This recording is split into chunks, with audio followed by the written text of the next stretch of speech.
might as well let's go live now. Anyway, it was close enough.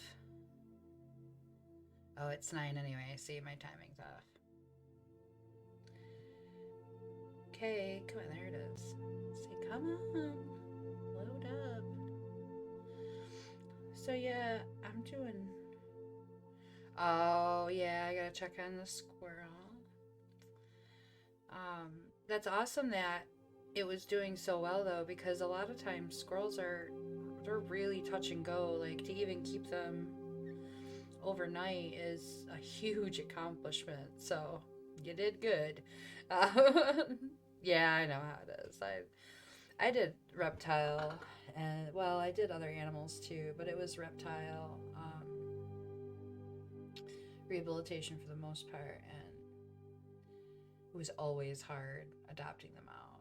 Like that was the whole point of it. We were supposed to adopt them out, and it would just be like, "Can you call me and tell me how they're doing? They don't like it when you do this." And I'd be like, "Oh, don't."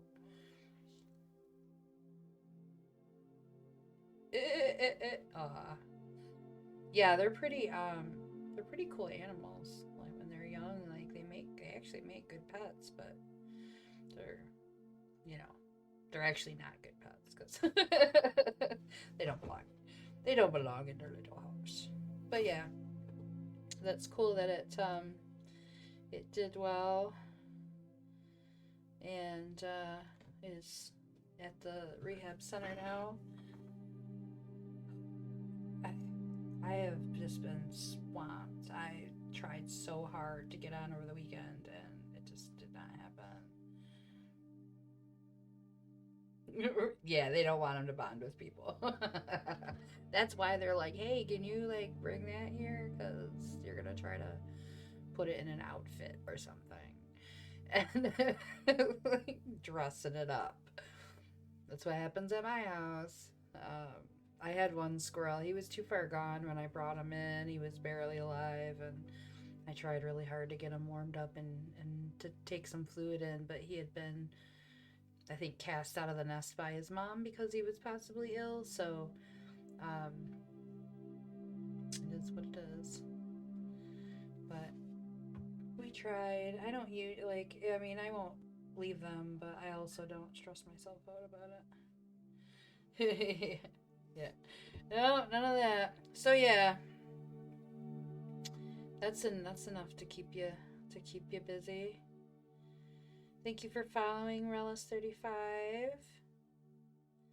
I do some card pulls. After I usually do Relish, I usually do a reading that's a general reading, and it's usually pretty in depth. And then afterwards, if there's some aspect of your own personal things that are not working out for you and you need further clarification, then I'm happy to draw a few cards for you.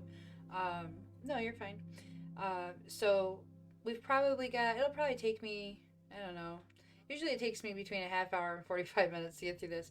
But this reading I think is really relevant to a lot of people who may be finishing off one cycle and be a little bit uncertain about what's coming next or how to get there, because sometimes that leaves you feeling very kind of empty and lost. You know that this isn't good and you go, okay, but what?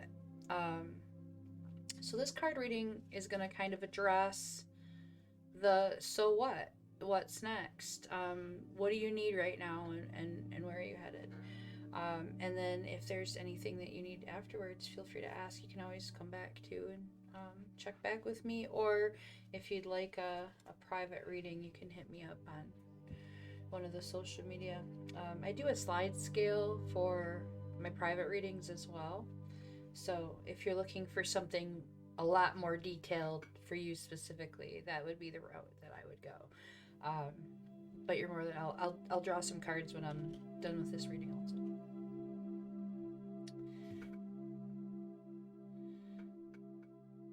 Relis. Okay, so I'm gonna give you a perspective that most people in this field are gonna not like it too much that I'm gonna say this.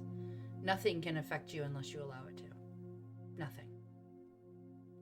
You have the same power that anyone who might curse you has, or try to curse you. You would have to allow it to happen. You would have to be completely out of control of your own life, and that's not possible. So now, and it can be scary because it feels as though there's some element of unknowing. I don't know what's happening. Is there this negative energy? Well, there can absolutely be some negative energy, but as soon as you say, this energy affects me, now it affects you. When you say this energy does not affect me, you have taken control of the situation. You have put a barrier between you and that energy. And that is all you need to get rid of what anybody might suggest is a curse. It's about taking control of your own emotions and your own personal power and not letting fear interrupt that. I don't, and I am a witch. I am a high priestess. The fact that anybody would even scare somebody with that bothers me, because what our purpose is, what my service is as a high priestess, is to empower you and to let you know to no, you don't have to apologize at all. I want you to be empowered and know that you are safe because you have it within you to keep you safe, and nobody can affect you in any negative way unless you let them.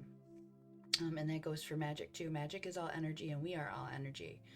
And so, just as much as you would have to allow someone to be in your physical space, you would have to allow their energy in your mental space, in your personal space as well. This reading might address a little bit of that too, interestingly enough. So please feel free to stick around. If you have any more questions or anything and you'd like to hit me up, personally, you're more than welcome to do that as well. All my links are on the screen, and I've got links, all in the bio and stuff too. So this reading starts off, this is a life path. I do a draw that I specifically call the life path because that is all the cards ever pull in this alignment. They talk about where you've come from and where you're headed. And it's in a bigger, grander scale of things. We're talking about like higher purposes. We're talking about being in alignment with what it is that you're here for and what gives you fulfillment. And so that's the only thing that these cards ever talk about.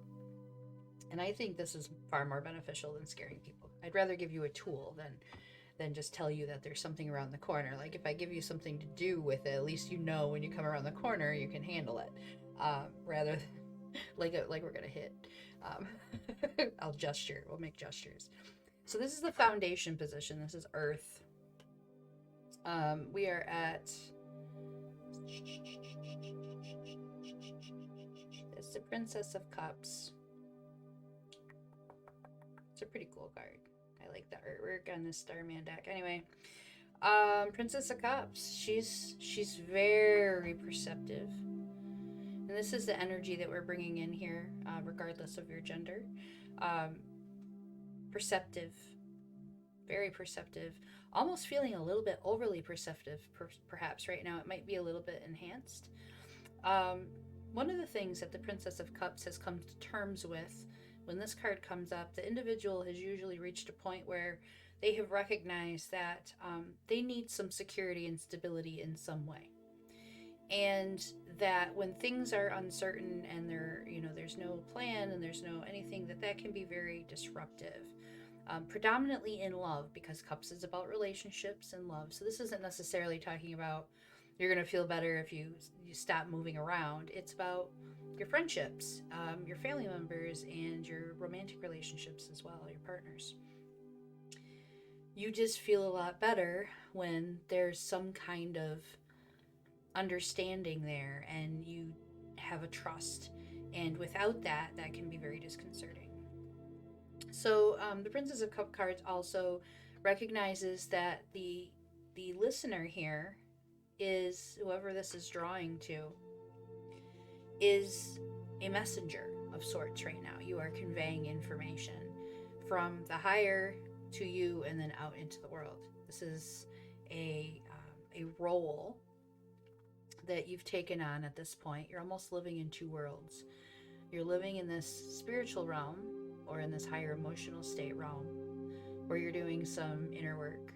And then you have this other aspect of self that lives here in this physical plane. And you're on this journey to be in balance, in a state of wholeness. And so the goal and the action here is to find that calm stability. That's what this energy is about. This is about, let's get to that place where it just feels good. How do I get there? And the Princess of Cups energy is about perceiving that and evaluating what's around. Now, it's not always good, ever. There's nothing that's always going to be good. So sometimes we come across these hurts. Sometimes we get challenges along the way. And there is two possibilities that we can do with this, right? So you can either let the hurts and the challenges beat you down,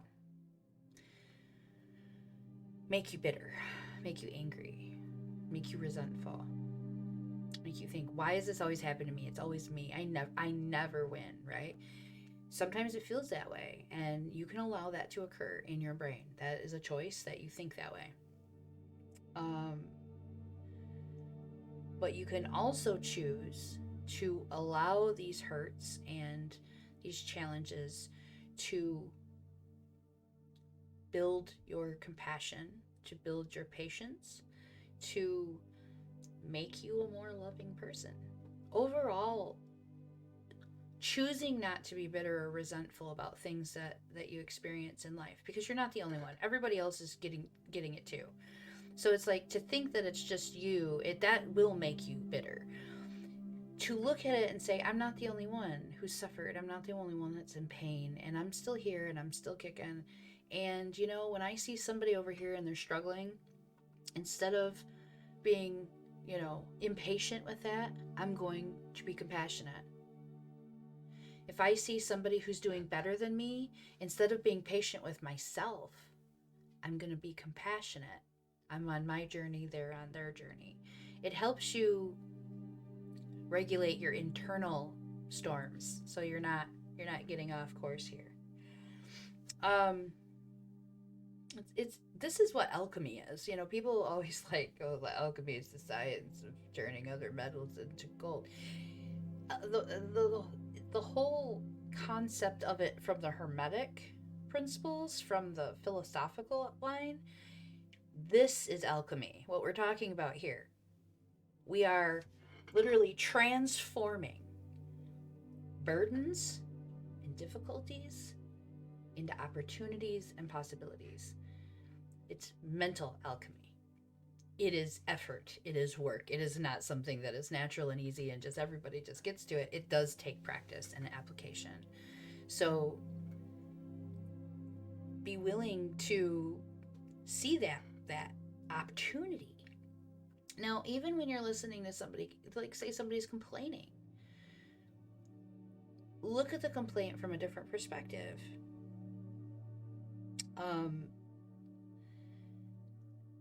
Usually we look at a complaint and we take it as a personal attack, right? Even if it's not a personal attack, it's still an attack. We don't like to hear people complaining, especially when we've struggled too. What do you have to complain about? You don't have nothing to complain about. This is nothing. This is insignificant. This isn't important. Or you can choose to look at a complaint from a little bit different perspective and say, now, what about this complaint could I use to apply to what's going on here and maybe improve the situation? Not just for myself, but for everybody. And then I don't have to hear the complaints either. That's the action of alchemy. That's the mental alchemy. Being able to look at something that's even really crappy and possibly useless, or even worse, and find something from it that can be utilized, even if that means something that you're explicitly avoiding from here on out. But yeah, this card's talking about we need to gain a more unique perspective on things at times in order to see it this way. But It's necessary to receiving messages. And right now, you are a conduit. And that's why you're able to see and feel these things, and why you're experiencing these various periods of restlessness or void or emptiness. And you get in that period, and then you'll get like inspired, and you're jumping forward, and then it's like nothing. There's periods of time where we're resting. It seems like there's nothing, and it seems like we're restless and we're anxious and we don't know what to do, but sometimes we need to just let the stuff work in the back of your brain for a while. And don't force it. Just let it. Because it will eventually. It's like when you're talking and the word that you want to use, it's right on the tip of your tongue, right? But you can't remember it. But you're sitting there thinking about it and thinking about, what is the word?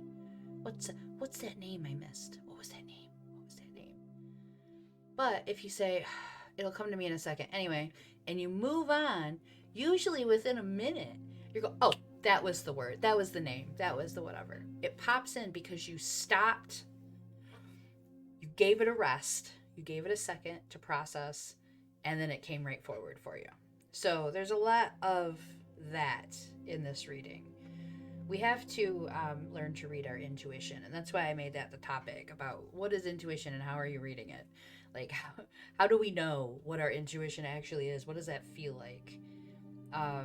Because it's very challenging to identify if you haven't utilized it a lot. It takes a lot of practice in doing it successfully to become really confident. Simply because it doesn't make sense until it starts to work. So I can give you all the guidance I want. There's some issues of practice that come into play here, and I can't give that to you. That has to be worked through. So there's some suggestions here, and throughout the stream we'll talk more about that as well. So this next position is the fire position. This is our will. This is what we're looking for. This is what we desire. Again with the Two of Wands. I'm gonna bring that up there so it can be seen. This came up, was it last week? The I dare to choose, being willing to risk it, knowing that there is something there that you are preparing for. You're going to need some new perspective for it. You're finding your bearings. And if you haven't started that, that's what you're supposed to be working on. And that might be why you feel restless. Maybe there's some little things you can get the ball rolling. Maybe there's some things you can't do yet, but there's always things that you can. Even in terms of, say, at the end of 3 months, you have to move. You don't have an apartment yet. You don't know where you're moving, and you don't know exactly when. You just know you have to be out at the end of 3 months. So what most people do is they wait until they have an apartment to begin the process of moving, right? So then sometimes you're left with a week, 2 weeks, sometimes even worse, a few days if it really gets difficult. And you're just throwing everything into boxes and bags and moving, and then you have a giant mess when you move in, and you got to go through it. It's just so much extra. Or you could go, okay, well, I have to move in 3 months. Let me start by boxing up and making sure that the stuff that's in my closets and stuff that I don't use all the time, that I'm probably not going to use in the next 3 months. Let me just get this ready. Let me just get out of the way. Or maybe you're going to need storage. So you just start taking stuff to storage. You don't have to have the end goal finished with all the details yet to start the process. You know where you're headed in general. You can at least do some things.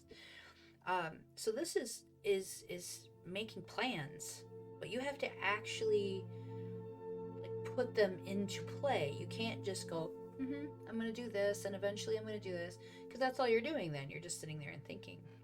Now, this isn't necessarily something that you go broadcast on Facebook every day. This is exactly what I'm working on right now. You're still kind of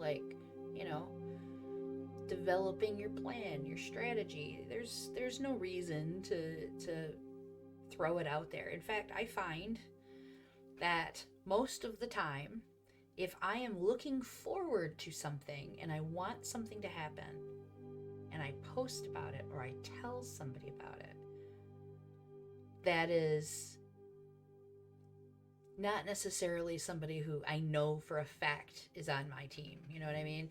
Like if I just post about it generally, or say I'm just in casual conversation, I just mention it to somebody. That almost never works out for me. It's almost like they start thinking about it and then their energy changes it.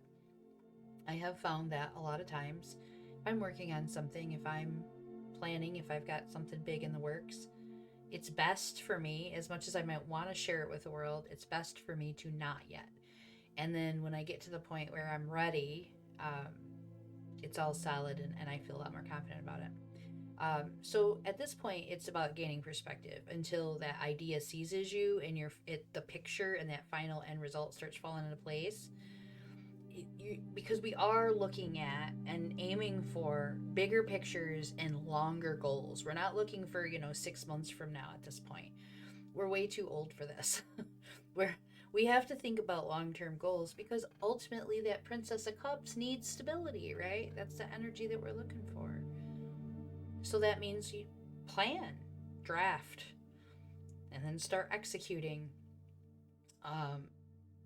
That will ensure that you have a longer term outlook, and the actions and behaviors that occur in the process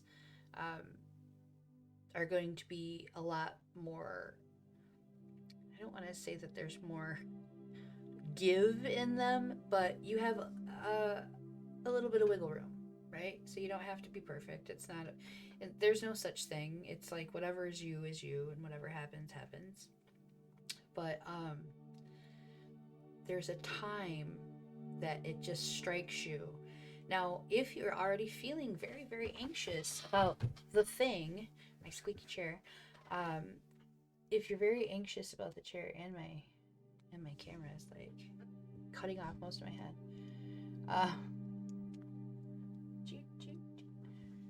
No, that's not any better. That's just boobs.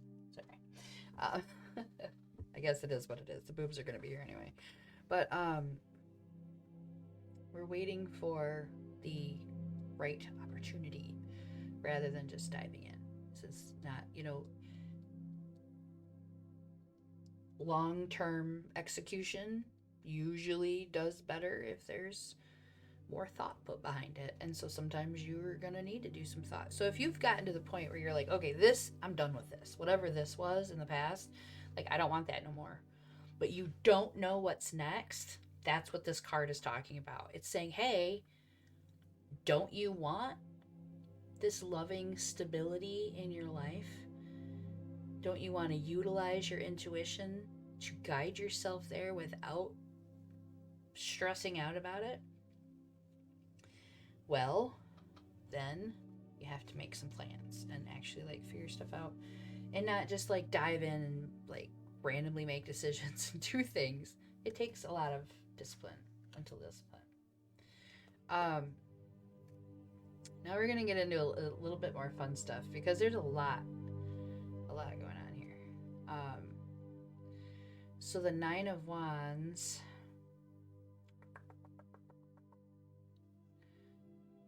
More sound effects. The 9 of Wands is about being willing to face the tough shit. Now this is coming forward in the air position. You're heading there. You're not, so you don't have to be like, well, what do I got to do to get there? You're already heading there. You're fine. You're on the path already. It's telling you that that's why this is happening. It's that rest period before things get moving again. And it's got to process back here, and that's fine. You are building your own personal self-belief in this process. You're building your own confidence, and you're reinforcing your courage so that you can see this through. What you're working on, your goal, whatever's next for you, it's come to a point, or is coming to a point, where it's getting difficult. There's challenges, and sometimes it feels like it might be easier just to go back to what you know, or take that easy road out. And this card, when this card comes up and it says no, you have to see it through. You absolutely want to see it through. You want to address your own fears, because that is going to be your greatest enemy. It's just you that's going to talk yourself out of everything. But when this card comes up, it specifically is saying, like, this is a sign of hope. This is freeing. This is giving birth to the self for the first time. Sometimes more than one, but you know, we're born into the world and we're raised by our environment and their family members and the people in our lives. And we take on certain habits and patterns and belief structures, and all of these things just kind of come by way of our tribe, whatever that may be, our community. However, the process of that, I have to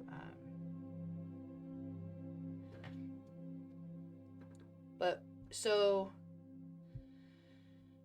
the process of letting go of all these ideals and masks, that you get to a point where you just don't feel right. It doesn't feel good. Maybe you're a little depressed. Maybe you don't know where to go. Maybe you feel like a fraud. Maybe you feel like it's fake. Maybe you don't see a purpose. Like all of these, all the feels that we get into that we're just like really, really off. That's the sign that you're off track here, and that you need to be working on this forward motion with going inward. It's all inward stuff. It's not outward stuff. So in order to free yourself of those masks that we put on, you take away everything, you subtract all of it, and that becomes a void. That is very often confused for a kind of depression or anxiety, because we've come to the understanding that this is not us, this is not satisfying, this does not feel authentic, I cannot continue this. But then we have nothing. There is a space in between, and it takes time to start to kind of, where your brain starts to think for you, and you start to really process and break down various things that you never even considered before. You just took them as automatic because it was just a part of who you grew up as. So this card definitely is wanting you to shed all of those layers and rebirth yourself, building your own tower, per se, if we use the tower card reference. And in doing so, you've actually freed yourself from these really debilitating forces that would keep you in fear and keep you unsure of yourself. So the process that you're in right now, the place that you are right now, feels very vulnerable. It feels naked. It feels unsure, confused. Like you might have a good idea of where you want to be, but you might not know how to get there. So this is that period where it's like, yes, we had to leave it empty so that you could build it yourself. And in doing so, now you believe in yourself. Now you know it was you the whole time.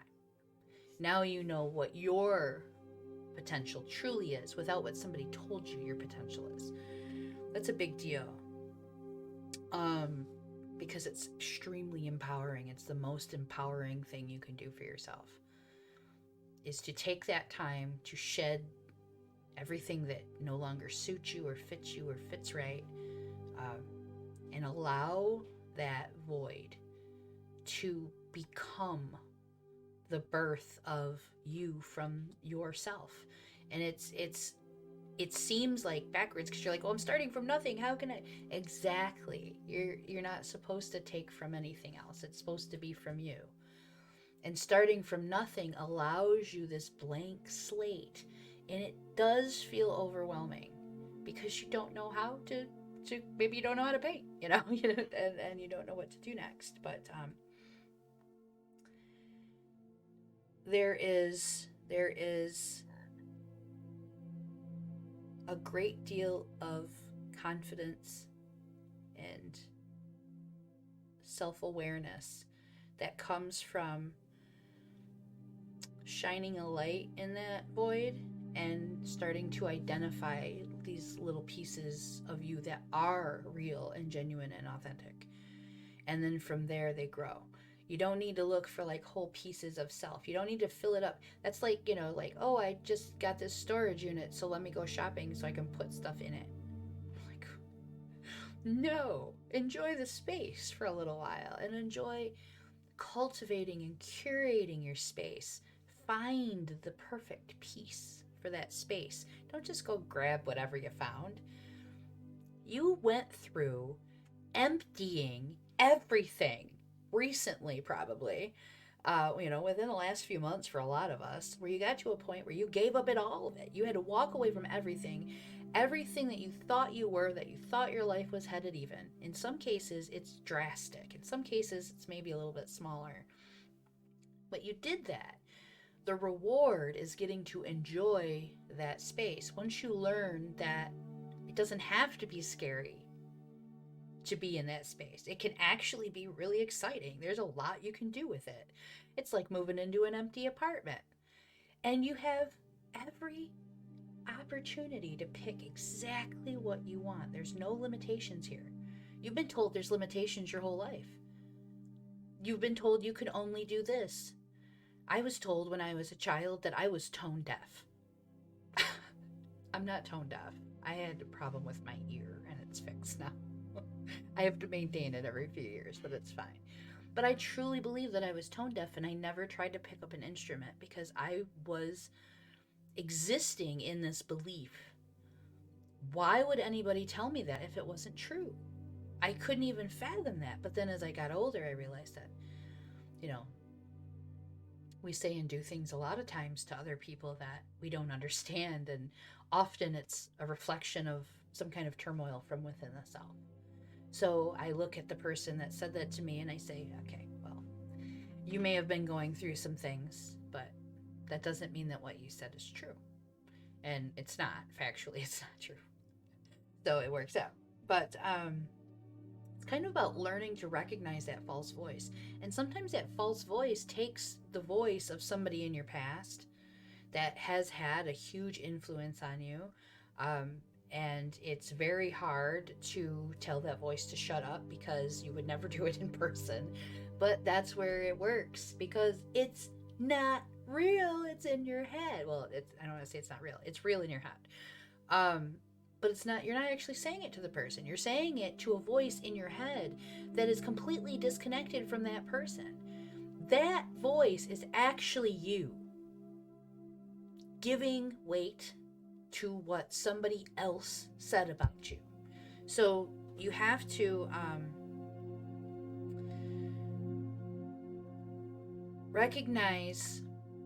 recognizing the voice is not like an easy constant thing, or not like an easy like I'm done, and it's not solid state. We're talking about a continually changing landscape where you are hearing the new voice and the next voice and the next thing. It requires a lot of resilience. It requires resilience. There's no way of getting around it. You have to be resilient, and it will make you more resilient to stay at it. And that's what the card wants you to do. It wants you to stay at it. And it's saying you just got to keep going. You're going to continue to move beyond. It might not be at the pace that you think it should be, but it's at the perfect pace. And you have to trust that, and you have to believe that you yourself are not only capable, but you actually are moving forward, and you're going to continue to do so every day. It might not look like it to anybody else, but who cares what they think? This is your journey. This isn't anyone else's. Nobody else crawls into your brain at night when you're laying in bed trying to go to sleep, right? So the next time you hear that false voice, you go, I'm trying to sleep. I don't want to hear it. So we're almost there. This is a big step forward. once we kind of get into that thinking, that is really going to push a lot forward for us. In fact, it's going to push so much forward for us that then we get to encounter the Chariot. Now we know the Chariot's a win, right? The Chariot's a win. Chariot's victory. You don't get the Chariot card unless you're winning. However, the Chariot is not, that is not a race that you just go, oh, this is going to be fun, and you just, I won. No, that's not. If you ever seen a chariot race, it's pretty brutal. It takes a lot of discipline.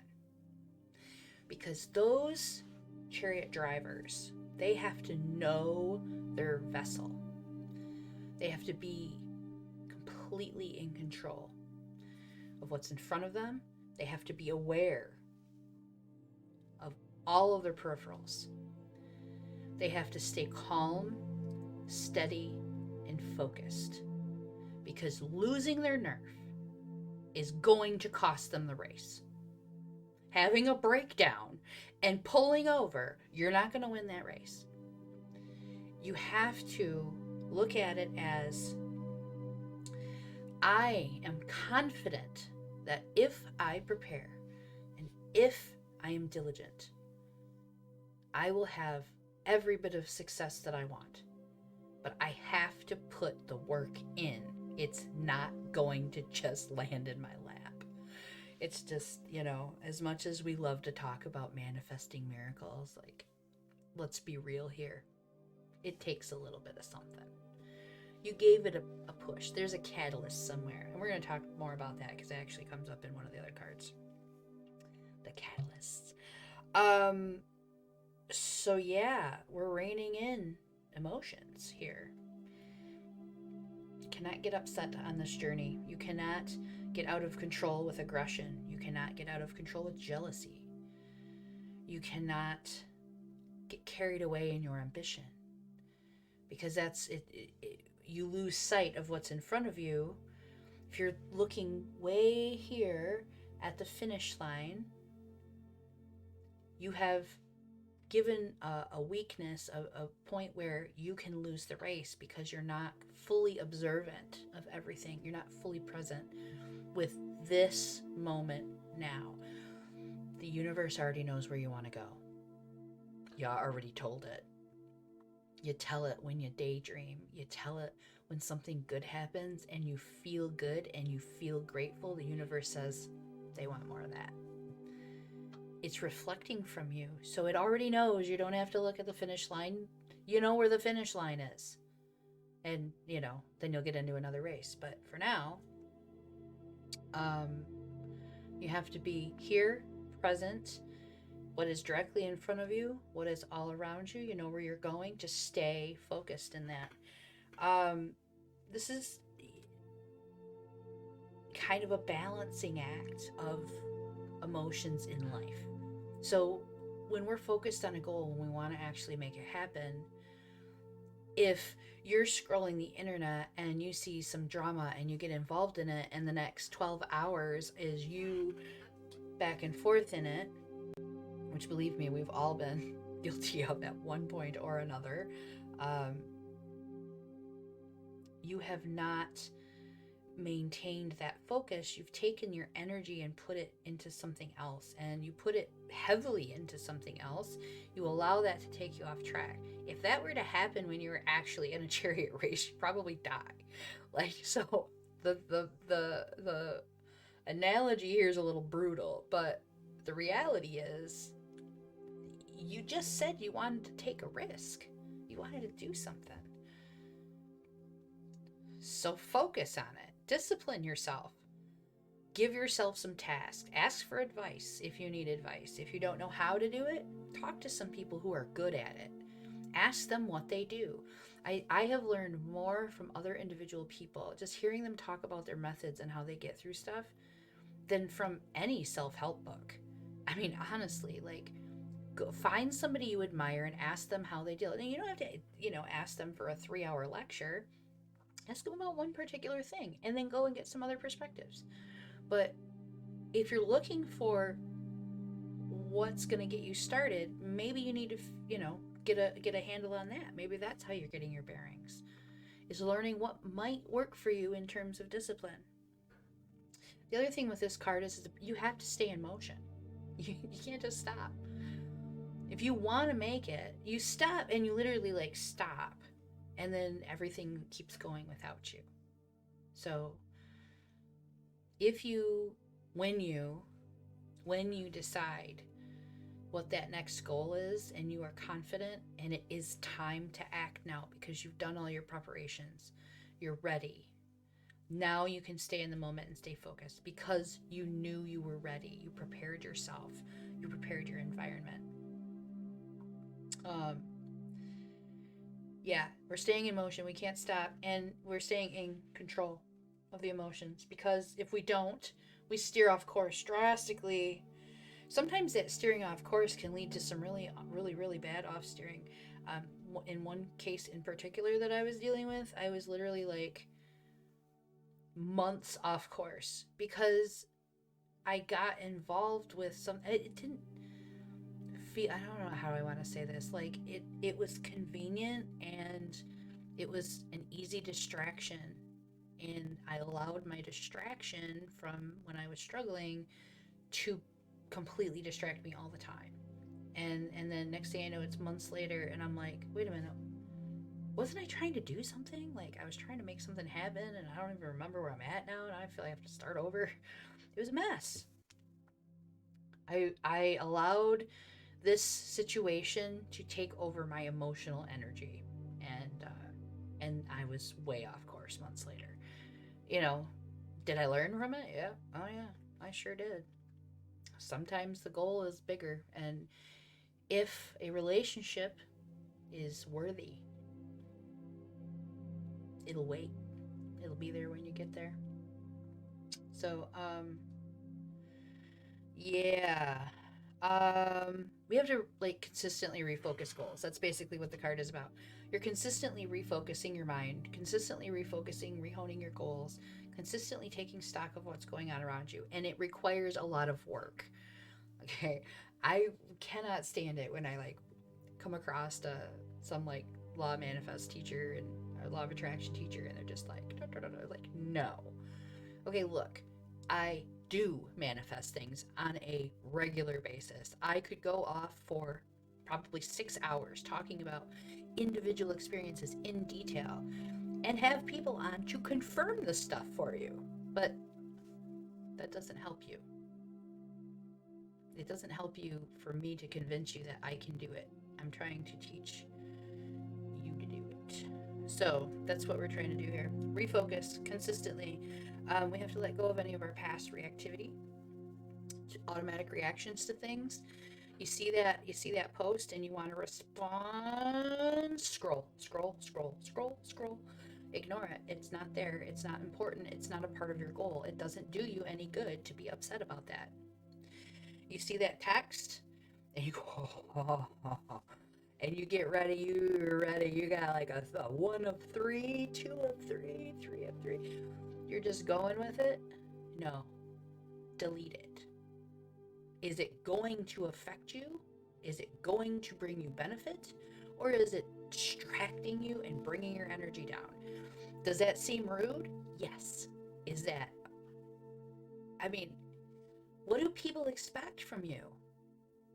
You have to live your life. You cannot live for anybody else. And I guarantee you, they're not going to live it for you. They're not going to live their lives for you. That's just not how it works. That doesn't mean you need to be a dick about it. I've found ways to communicate with people that's a lot more compassionate. But there's some that just aren't going to listen. And they're going to continue. And they're going to poke at you every chance they get. And every time you respond, every time you're reactive, they're going to continue. Those people screw you up. Those are the ones that are toxic and you have to get rid of. It doesn't mean that you cut them out of your life and you block them on everything and you never speak to them in public. You pretend they don't exist. That's not how the world works. But you do not have to give them your energy. Hey, blah, blah, blah, blah, blah. Oh, cool. Anyway, move on, or sorry that happened. Move on, whatever. You just move on.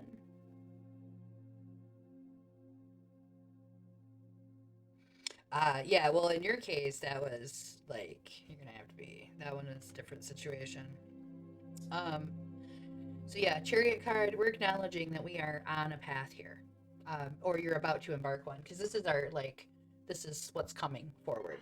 So we're at the very early stages of planning for this race, right? That's what we're doing right now. And we're looking, and we're going to be looking at the path and the track, the race track that we've got there. So we are evaluating, what do we need?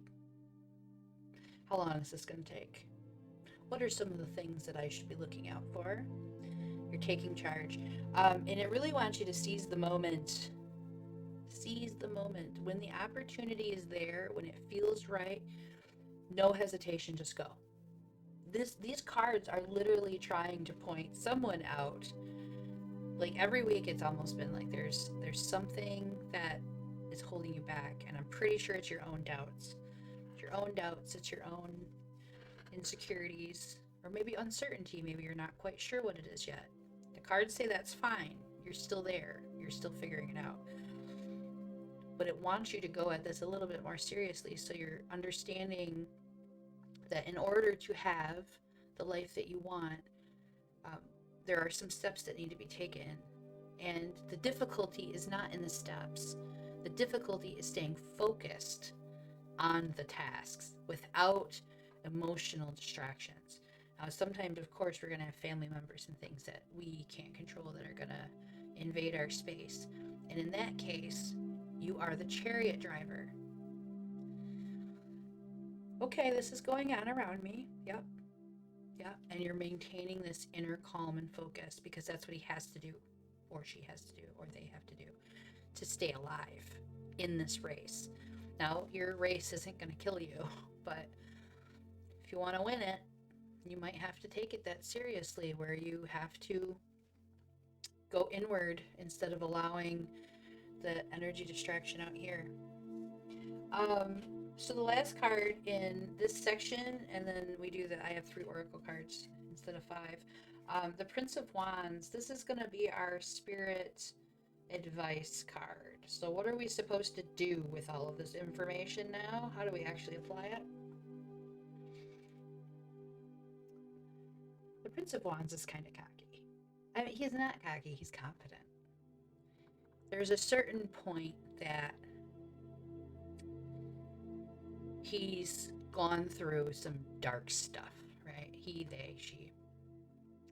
Remember when I say prince or princess or whatever, we're not talking about gender, we're just talking about energies and how those energies apply to an individual, because we're all the duality and the blending of the two. So he's been through some dark stuff, right? He faced it. He's not cocky as much as he is just at this point now. He's very confident. He's reached a certain point. Now, Father of Wands, King of Wands, levels above, right? That's the more mature version. It's almost a little more brazen. Um, but he is ready to passionately conquer whatever it is he wants. This takes building up to. We're building up to this with all these cards, and there's 3 more advice cards to come, but this one is talking about fearlessly striding forward towards what you want, your authentic self, not the self that you put together for other people. And he's got a grin on his face. He's like, bring it on. I can handle whatever you throw at me now. I've already been through some shit. Like, whatever. I want what I want, and I'm going to do it. There is a lot of excitement behind the Prince of Wands. He's almost revolutionary kind of type. He's putting himself out there, and he fights the good fight. Big causes, usually. Really, really powerful motivator as an individual as well. So when you're looking at your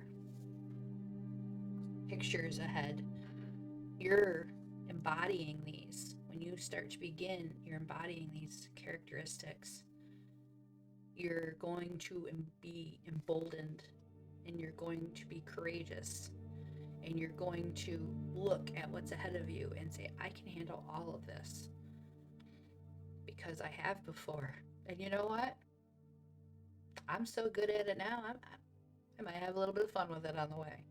That's how, yeah, the renegade, exactly. We don't want to rush, though. He's thinking big and he's got entrepreneur legs. He's going to take a leap and he knows he's going to win. Absolutely knows he's going to win. But there's no rushing here because rushing is insecurity. When you're confident, you know you don't need to rush. I learned that recently. Man, this one was a lesson for me recently. That when you push and then when you're trying to rush and you're in a hurry, that is insecurity. That is doubt. And that holds you back and will push away whatever it is you're trying to rush. You're actually pushing it away by trying to force it. When you let go, you open up that pathway in that space. Me and my dancing hands. And you're actually like allowing it to come forward to you. You don't have to chase it if it's yours. But yeah, he knows he's gonna win. And with this card, speak up. If there's a point where you need to speak your mind, it doesn't mean you need to be a dick about it. You can speak your mind in a, let's say, respectful way. If you're restless, if you're anxious,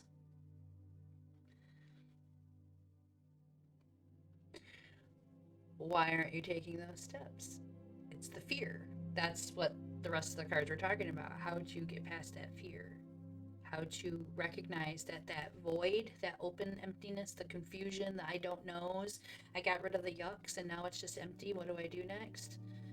That is a womb of creation.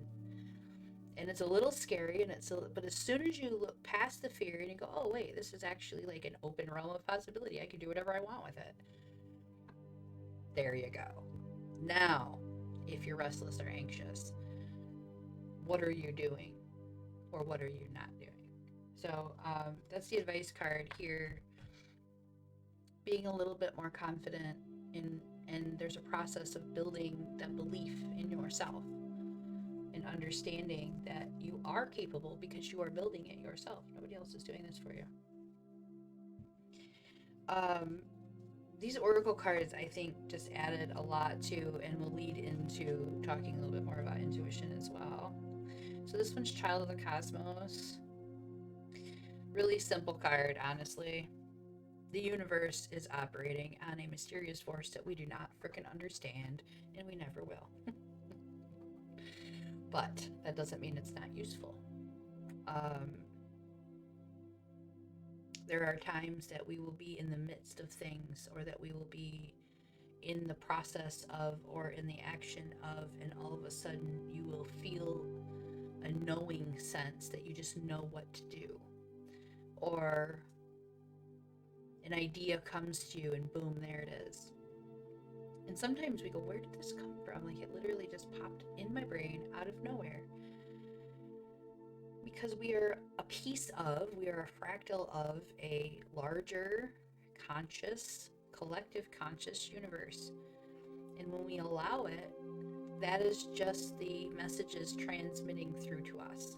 It's all it is. It's just we're letting it through. It was there the whole time. We weren't allowing it. And because of that bigger picture, it's a lot easier to recognize that you're not in any way alone in your dealings. There are other people who are experiencing that emptiness, that void, that vulnerability. There are other people who are uncertain, who are insecure, who are fearful of who they might be, or maybe that they'll never figure out who they really are, or whatever their fears are.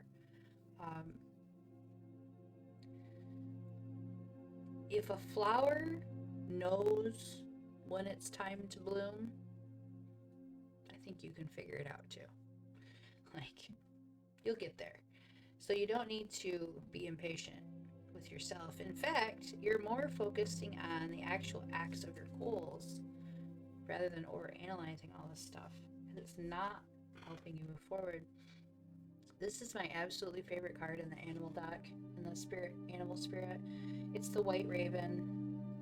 Now, I honestly, this card comes up very rarely. It's not something that comes up often because it's so incredibly powerful. And when this comes up, it requires a great deal of letting go of needing answers. It's trust in the magic. That's the name of the card. There aren't coincidences. There aren't random things, and it's not just chaos. Now, it's so big and it's so indecipherable to us that it looks like chaos. It looks like randomness. It looks like a coincidence. How cute. But it's just because we can't fathom all of it.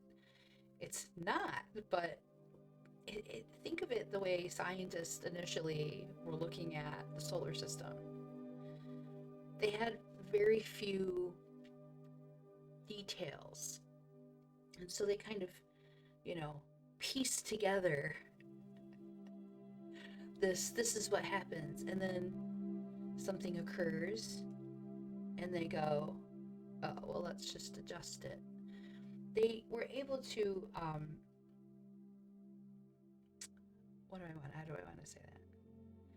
They were able to identify the patterns, and therefore they were able to develop a more solid understanding of not the whole, but just like their piece in it, right? Or at least their perspective of it. They could only see from one particular angle as you can.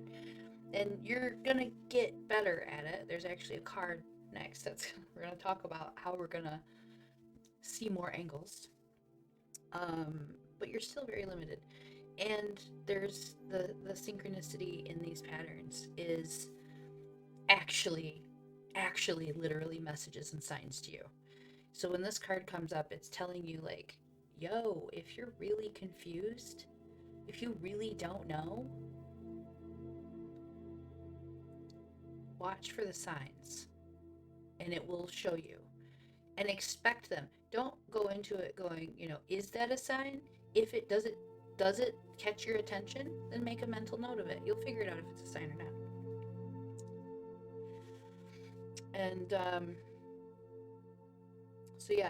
so with the White Raven, the biggest, actually what's interesting, the High Priestess vibe, and I don't know if you're talking about this card specifically, but this card is about aligning with best intentions. So one of the things that I talk with people who are like working on a goal, manifesting a goal, working towards whatever they want, whether we're talking from self-help or spiritual, it doesn't bother me. I don't care. We can use any set of terms.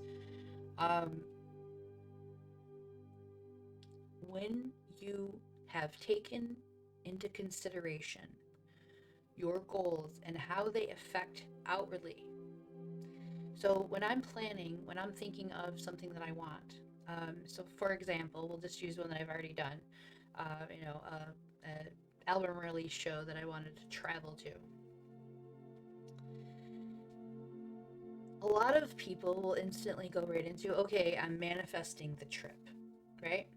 And I learned that there's a lot more power behind it, and there's a lot more intention behind it if it's bigger than you, if it's bigger than just you.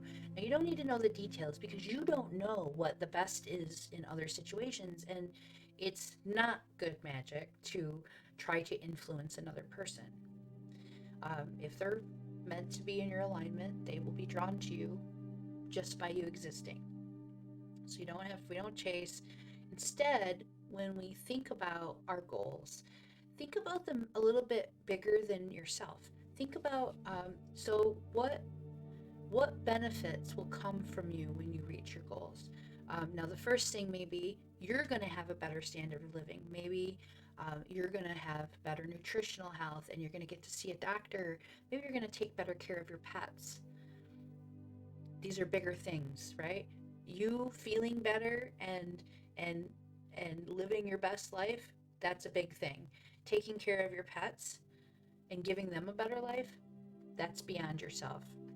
Now, maybe when you reach your goal, you're going to be able to add some benefit to somebody else's life. Or maybe you're empowering another person to do that for another life.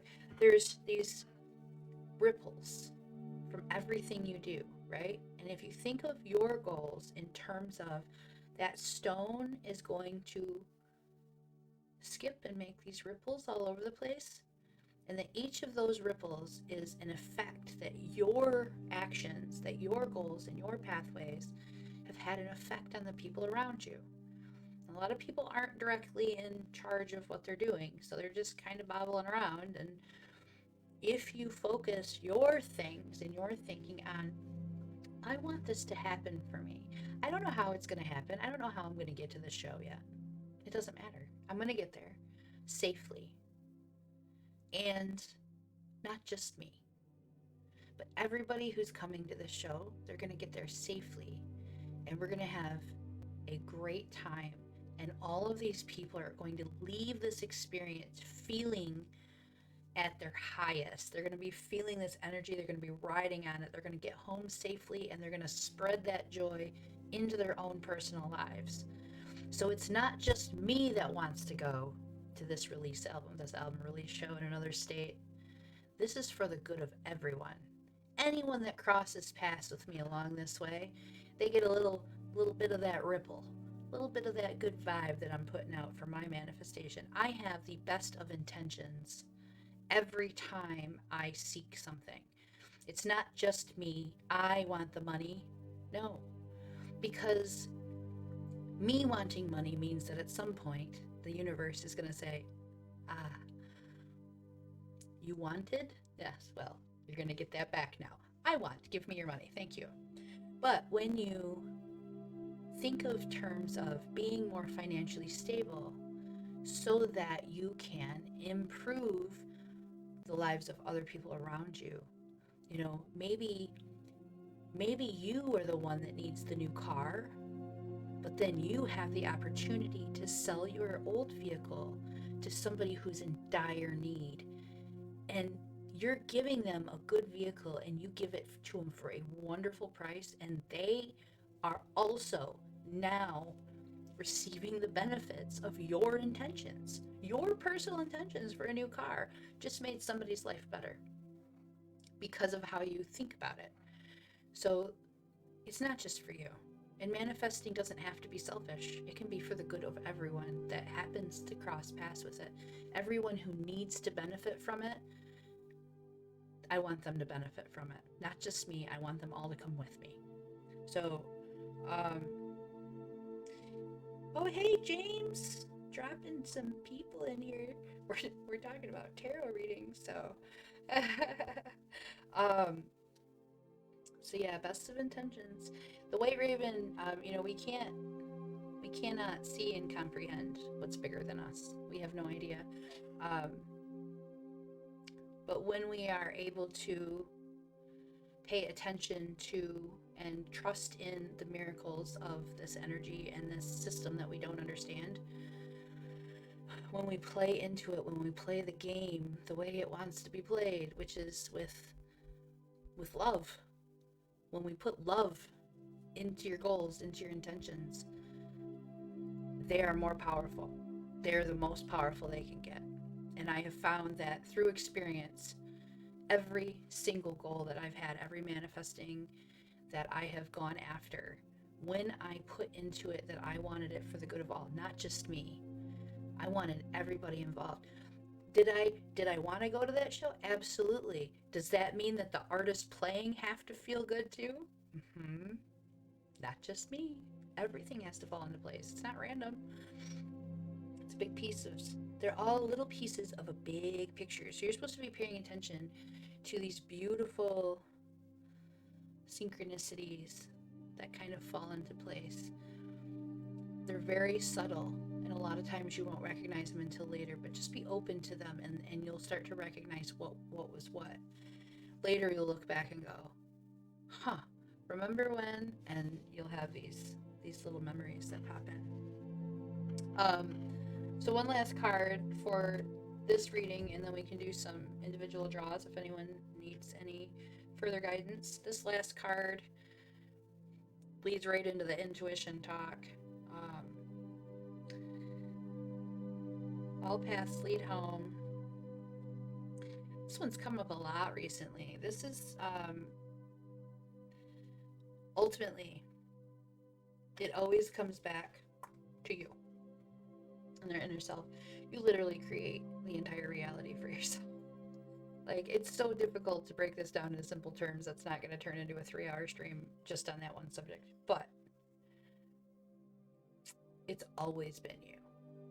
The power, the energy, the catalyst is you. It's always been you. And until you learn to rely on your intuition, it feels very willy-nilly and all over the place, and you don't exactly know what's happening, and you can get thrown off very quickly.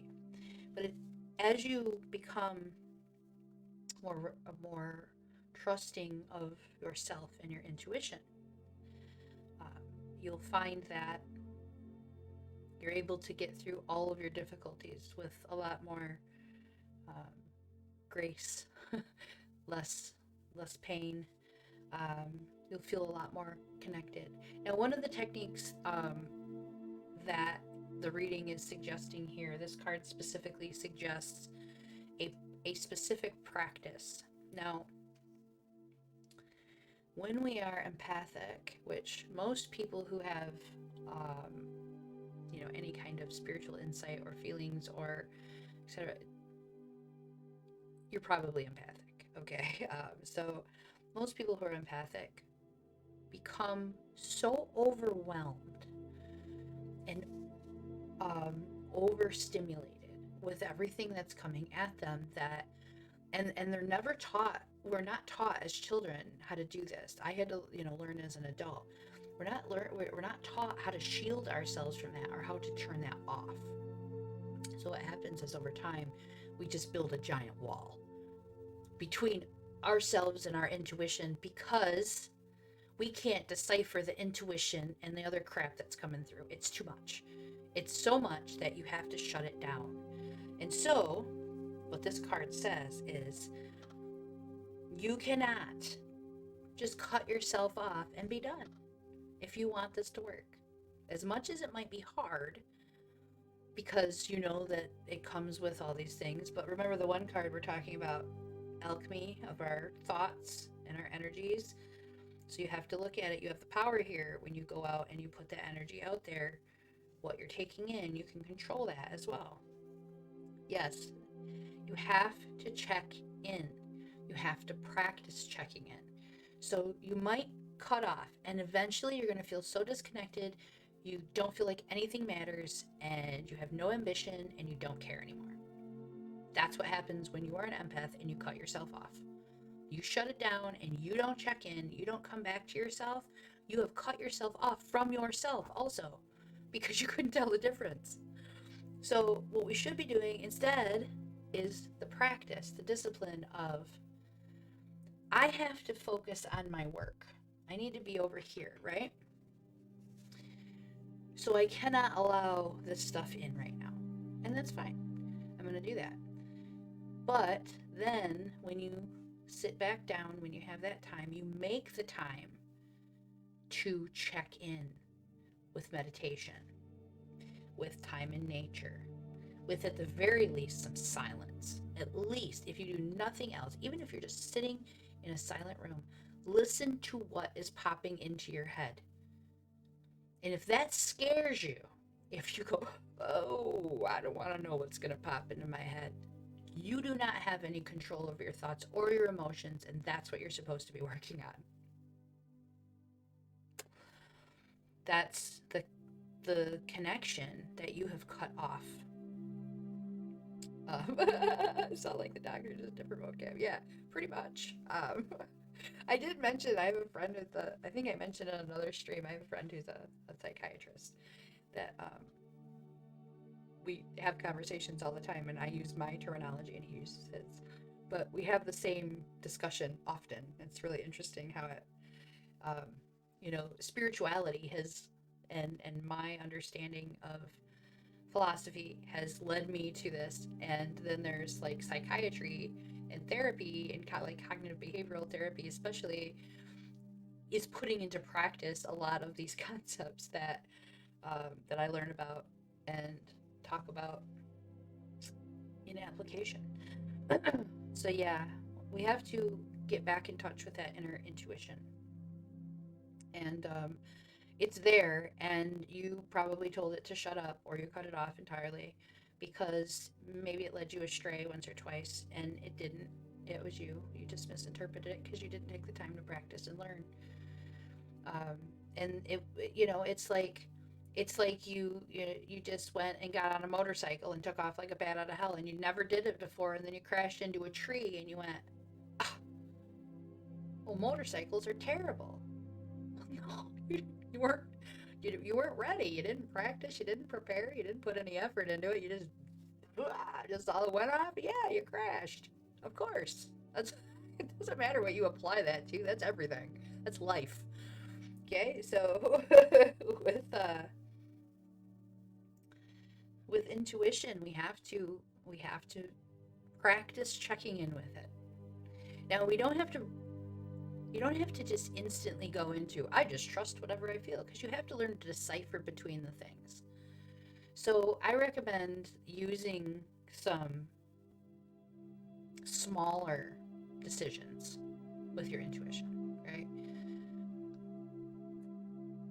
What does intuition feel like? Because that's probably, some people are like, I don't even know what it feels like. Um, so say you have 5 errands to run, and you get in the car and you head to the first errand, you take care of the first errand, and as you're leaving that errand, you were going to go to the one place, and instead, you don't know why, I'm going to go here and do this instead. It just popped into your head. Where did it come from? Well, I mean, we could, you know, break down the science of it, or we could come up with some explanation in some spiritual terms. But the short answer is simply that that was intuition. Science will tell you for a fact that your brain has answers before you perceive them. It does math in your head and it has the answer before you've completely processed what you've just read or what you've just looked at. It's faster than we are. And it takes that moment, and then we have to articulate speech beyond that. So sometimes the intuition to the speaking it can, there's a little bit of a delay, and it takes, yeah, the calm, the here, the homeness, being at home with yourself is a good term for it. So yeah, the intuition, as soon as you've thought about it, as soon as you thought about intuition, whatever you were thinking after that is no longer your intuition. Which makes it very, very frustrating, right? So when I do cards, I do them intuitively. And the first thing that I do is, of course, I shuffle them and I just kind of start feeling them. I just become very much in tune with them. And I touch all of them because I don't want my brain to focus on one. I do not want to think about it. So the act of touching and shuffling and messing with the deck is my brain turning off so that I can allow the intuition to come through. And the way that the intuition comes through is very simply this one. It's not even a word, it's just an instinct, it's a reaction. I'm shuffling and I pull a card out. There's no thought. I have caught myself doing this. Now with the cards, yeah, I can usually get the right meaning even if I pulled the wrong card. But as soon as you go, no, that card, you just bypassed your intuition. You didn't trust it. Because it told you the first one when it instinctually went to grab it. That was the one you were supposed to grab. So I used to do tarot readings in person, and I would just spread them out for the person, and I'd say just grab cards intuitively. Don't think about it. Just grab them, and you'd see them literally go, and, you're not doing it intuitively. Like, you thought about that, and they're just like, I don't even know how to do it intuitively. It's just like, it's the first reaction. Don't say, no, this one. No, no. You already overrode your intuition at that point. You were supposed to go with the first one. I feel like turning left here. I do this all the time when I'm driving. I'll just be like, I'm going to turn left. I'm going to go this way instead. I've avoided accidents, trains, bad traffic. Once was a shooting I avoided. One time I ended up going, I'm going to go to this store instead. Found out the other store had already been closed anyway. Didn't even know. How did I know that? I didn't know that. I didn't know to go to this store instead of that store. It was my intuition. Whether my brain picked up some details at some point and then it put it together and processed it before I realized it, or I got that information from some other source, does not matter. The fact of the matter is that I saved myself a lot of time and stress by simply going, I'm going to turn left here. And I went to a different store. You know, intuition isn't thinking it, it's feeling it. It's feeling it, and it's trusting that initial feeling. Like the very first feeling. People will tell you all the time, you can't just judge people. Like, well, no, not by their appearance. But that's not what this is about. Intuition isn't about judging their appearance. It's not about looking at them and saying, I'm making these logical deductions about the way you look and how you might be as a human being. That's not the same thing. That is judgment. That's prejudice. Intuition about a person is, you haven't even spoken to them yet. And you're instantly like, I don't even know why. I don't even want to meet them. Like, for some people, it's not as strong. For me, it's very strong. And people get really offended by it, which I don't care because I didn't want to meet them. But if I don't like them, within the first, I haven't even taken time to process what they look like yet. I'm feeling their energy. And my gut instinct has never been wrong. I have, however, overridden my intuition to the point where I stopped trusting it. And I really had to work hard to get it back, because once I doubted it, I would question every first thought, which, like I said, immediately overrides it. So like you're just cycling at that point.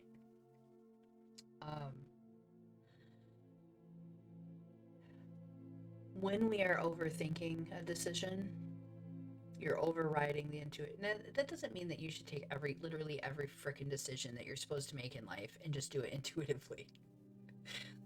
No.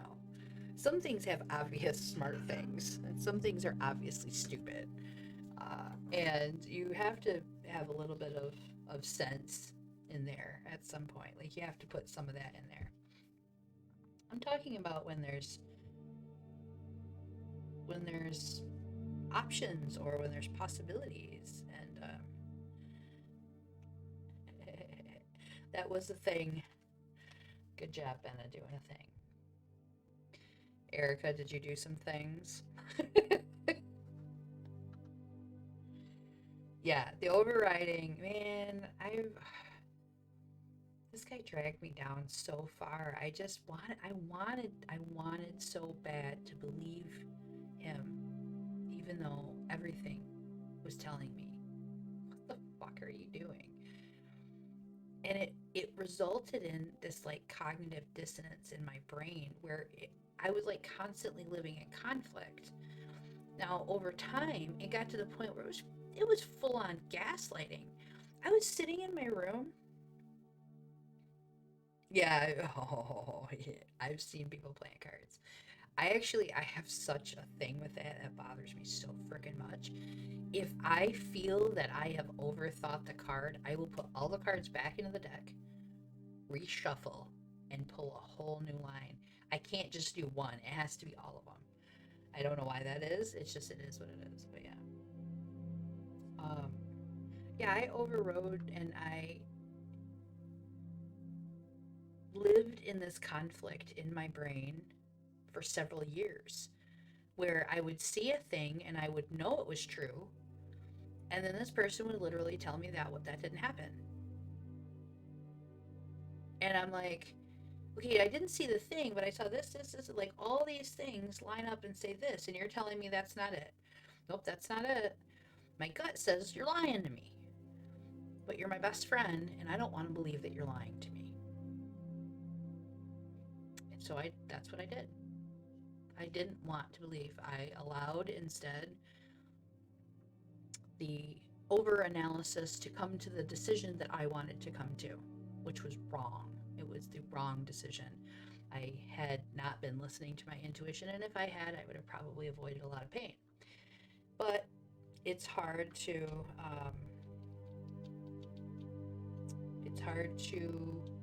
trust yourself and get back on that when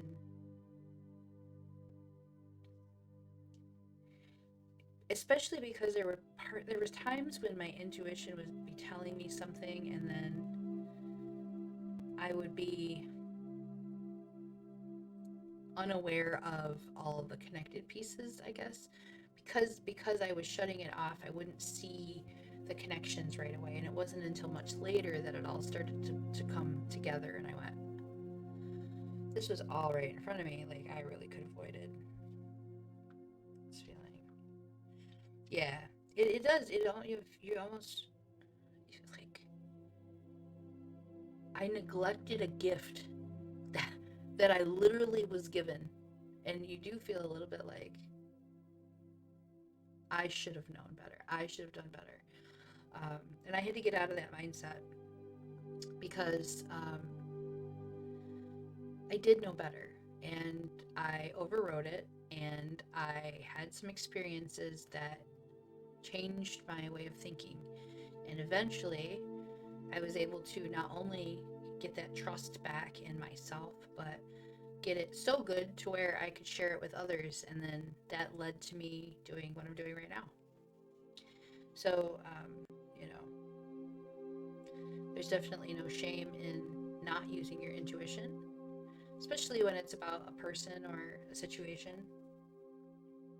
What's important is that once you are aware of it and you've put those pieces together, that you're able to say, okay, I did know.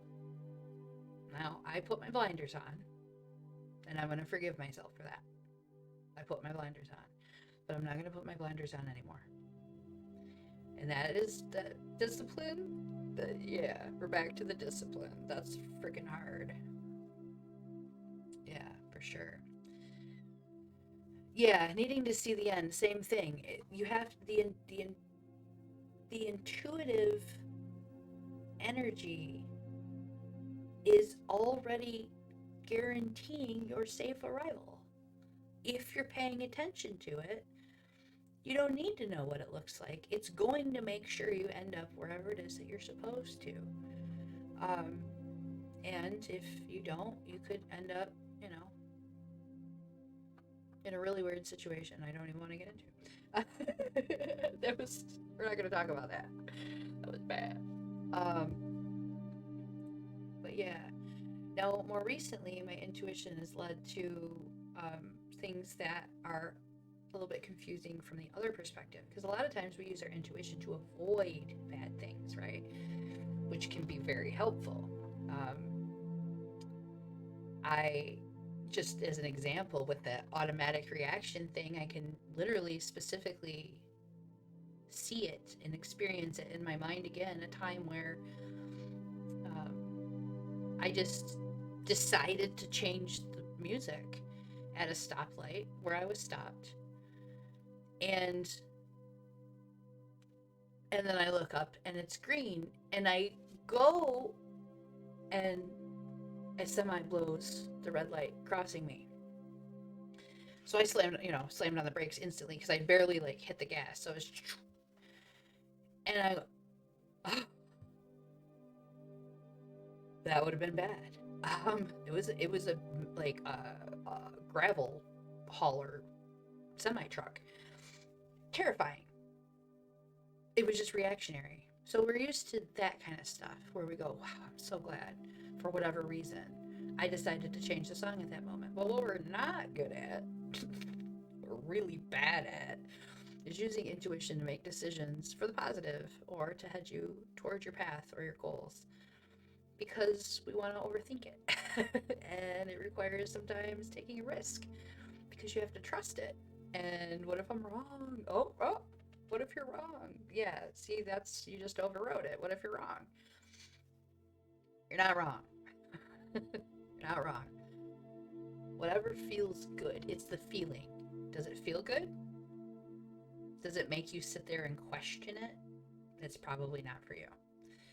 Does it make you feel a little nervous, but you think that might be, go for it. That's the thing. You're just afraid of it. There's a different, and it's very subtle, and it's like a little naggle. Like the one will be more of like a gut no, whereas my head will be like a little like zzz, like everybody's got a different vibe, right? How you feel your intuition or how it speaks to you is going to be different. There's no right or wrong way here. For me, it literally is like a twinge in my abdomen. It's like something's clenching and I don't know why, but I know it's clenching. And when it's clenching, that means I need to be aware and cautious. And usually that's when some kind of danger like rears its head and I go, there it is. But for the other things, it's like an excitement. It's like a buzz. It goes, this. It's like a little tiny mini lightning on that idea alone. It like lights up and that's the one. That's the thing that I was supposed to do or whatever. No, sometimes it's just like, that's the fact that I was missing. That's the piece of information that I needed to make this decision, or that's the perspective I needed in order to go ahead with this next step. You needed to feel that little burst of excitement, that little tiny thing of energy, and like sometimes it can make you a little nervous too. But there is a difference between being a little nervous and being anxious and being afraid and being like fearful of something. We often confuse anxious with fear. You are not afraid of going on stage. Nobody is going to, well, most people, nobody's going to murder you when you go up there to recite a poem. You're anxious. You might be feeling a little insecure, but you're not afraid of it. You are afraid to jump off the high dive if you don't know how to swim. That is a genuine fear. That is going to go, this is not a good idea. Are you guys sure? That is fear. Okay, but if it's, I don't want to go up there. I don't want to go, okay. I gotta do that. That's not fear. That's anxiousness. So there's a difference, and you just really have to sink into it, the feeling, and evaluate it and ask questions about it. What am I feeling? Why am I feeling it? If you're standing on, the high dive and you don't know how to swim, the answer is simple. Because you're probably going to drown. Like it's very easy to analyze. But if you're about to go on stage and you don't know why you're nervous, okay, are you concerned that people might not take you seriously? Do you think that they might laugh at you? Do you think that you're going to mess up what you're supposed to do? And then you can break that down and you can handle it. It's not a scary feeling when you break it down. The I'm gonna drown is scary. That is fear. Like, that's bad. You get in a car with somebody who's drunk, you're not anxious, you're terrified. You don't know what's gonna happen, and it probably could be bad. Okay? But when you get into a car with your best friend and they say, get in, we're going somewhere, and you're not the kind of person that likes to go places without a plan, so you're a little nervous, that's not fear. That's anxiety. And trust me, that's me. I like plans. I'm like, what do you mean? Where are we going? How long are we going to be gone? Do I have everything that I need? Should I stop and get my charger? Should I bring my medication? Should I get a change of clothes? What else do I need? Should we get some water? Should we use the bathroom before we go? How long are we going to be in the car? That's my anxiousness. And I'm going to do it, But sometimes I need a little push. But over here, if somebody pushes you off that high dive and you are terrified, it's going to be bad, okay? So we have to learn to separate the two things. Yeah, yeah, yeah. It's really the more you spend analyzing your own feelings and thoughts about things, which actually requires you to go sit in that void and go, huh, what's that? Look at it. What is it? What are you afraid of? Oh, I'm afraid of this. Why? Ask yourself why, and like really start breaking them down. You get more and more and more and more control over it. Because then, for example, recently, one of the things that I've been working on is insecurity, uh, having more confidence. I realized that I was chasing away everybody who could potentially love me, right? Because I didn't love myself.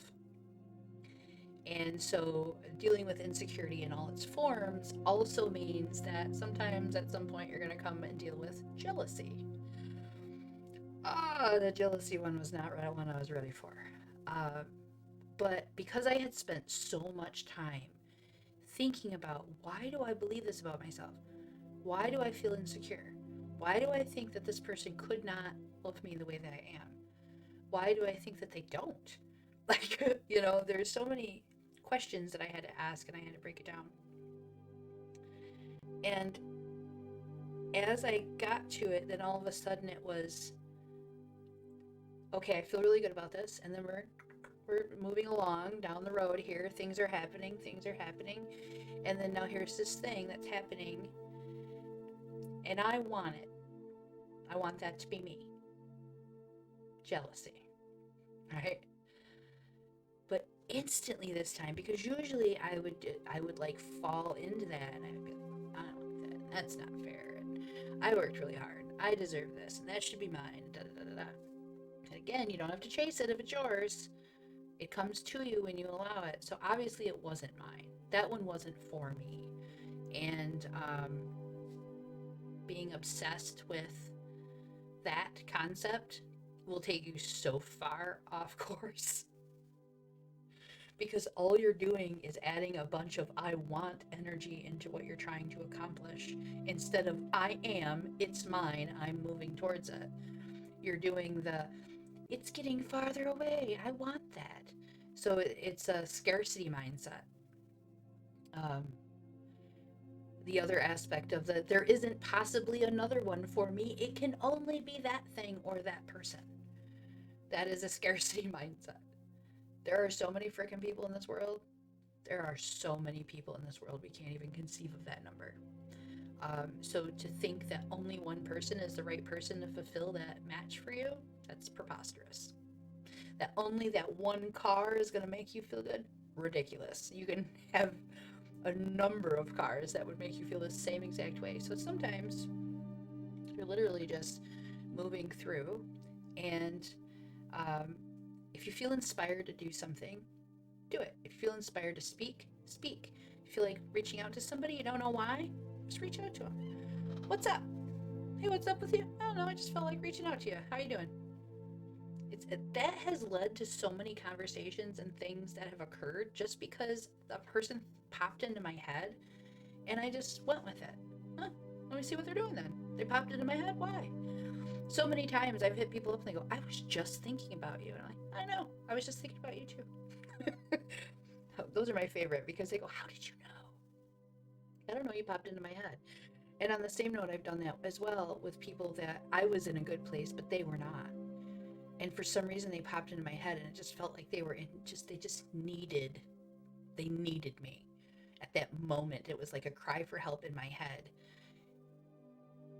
And they did. At the time, they were not reaching out the way that they needed to be. And so I reached out to them, and it just happened to be perfect. So if somebody pops in your head, and I know people will, and this is a little bit of a difficult subject, especially if it's fresh for many people. But a lot of people will talk about when we lose someone, especially if it's not from natural causes. They go, "I was just thinking about them. I was gonna hit them up and say something I should have. I wish I had." You overrode your intuition in that. Now, does that mean that you could have changed anything? No. It just meant that that was a moment that You were being called on to trust your instincts, to trust that intuition and go with it. And you didn't. And you're going to remember that probably for the rest of your life. There are moments like that occur where you get that realization that you go, I missed it. But you didn't. You knew it was there. It popped into your head and you just didn't act. There was a fear. Well, they're going to think I'm crazy when I hit them up out of nowhere. They're gonna think, oh, you're kind of weirdo, are you? What are you, a psychic? You know? I love it when people say that to me, by the way. What are you, a psychic? Yeah, exactly, Erica. That was, I've had that happen a number of times where somebody's popped into my head and I go, I'm gonna hit them up, and I go back to what I'm doing, and they pop in, yeah, I'm gonna get to it tomorrow, and then tomorrow they're gone. You know, it's intuition tells us to do things when it's time, and when we overthink it, we are telling it it's wrong, and it's not wrong. It knew the answer before you did, and scientists have proven that your brain knew the answer before you did. So whether we're talking about math, or we're talking about whether or not you should reach out to the homie, or you should make that phone call, or you should cancel that credit card, whatever it is, if you get it in your head, just trust yourself. It's very rare that people are going to get, like, you're at the age now. Look, there are situations, there are mental health conditions where an individual will have an impulse issue where they can't necessarily differentiate, and they don't think first, they just act. That happens. There are people like this, but for the most part, there's a tremendous amount of people that that are definitely not in that. Anyway, yeah, it's hard, because you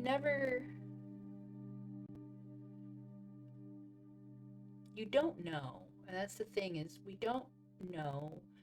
So since we don't, why don't we trust that initial, like, if your initial instinct is to, throw yourself into some dangerous situation, then I would probably go and look into that a little bit more carefully. But if your intuition is to reach out to somebody, why wouldn't you? What, doesn't that tell you something? Now, it doesn't necessarily mean that they need you at that moment, whether bad or good, but maybe that conversation is going to lead to something. Maybe that conversation leads to an idea or some inspiration or a connection to another person, and that leads to something. Instinct is not just to follow when you're hitting up that person who might be suicidal. Instinct is not just helpful when you are taking a left turn and there's a shooting 3 blocks down there and you just happen to not be driving through that area. That's not just intuition. Intuition is also, I'm going to pick up the phone and I'm going to handle this right now because I just need to get this done, and then next week an opportunity shows up and you're super glad you had it done. Intuition is, I have plans for this to happen, and it keeps popping in my head that I should just get this done anyway.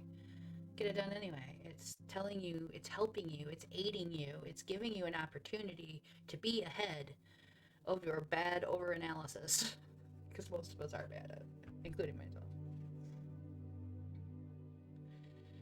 Yeah, really, really.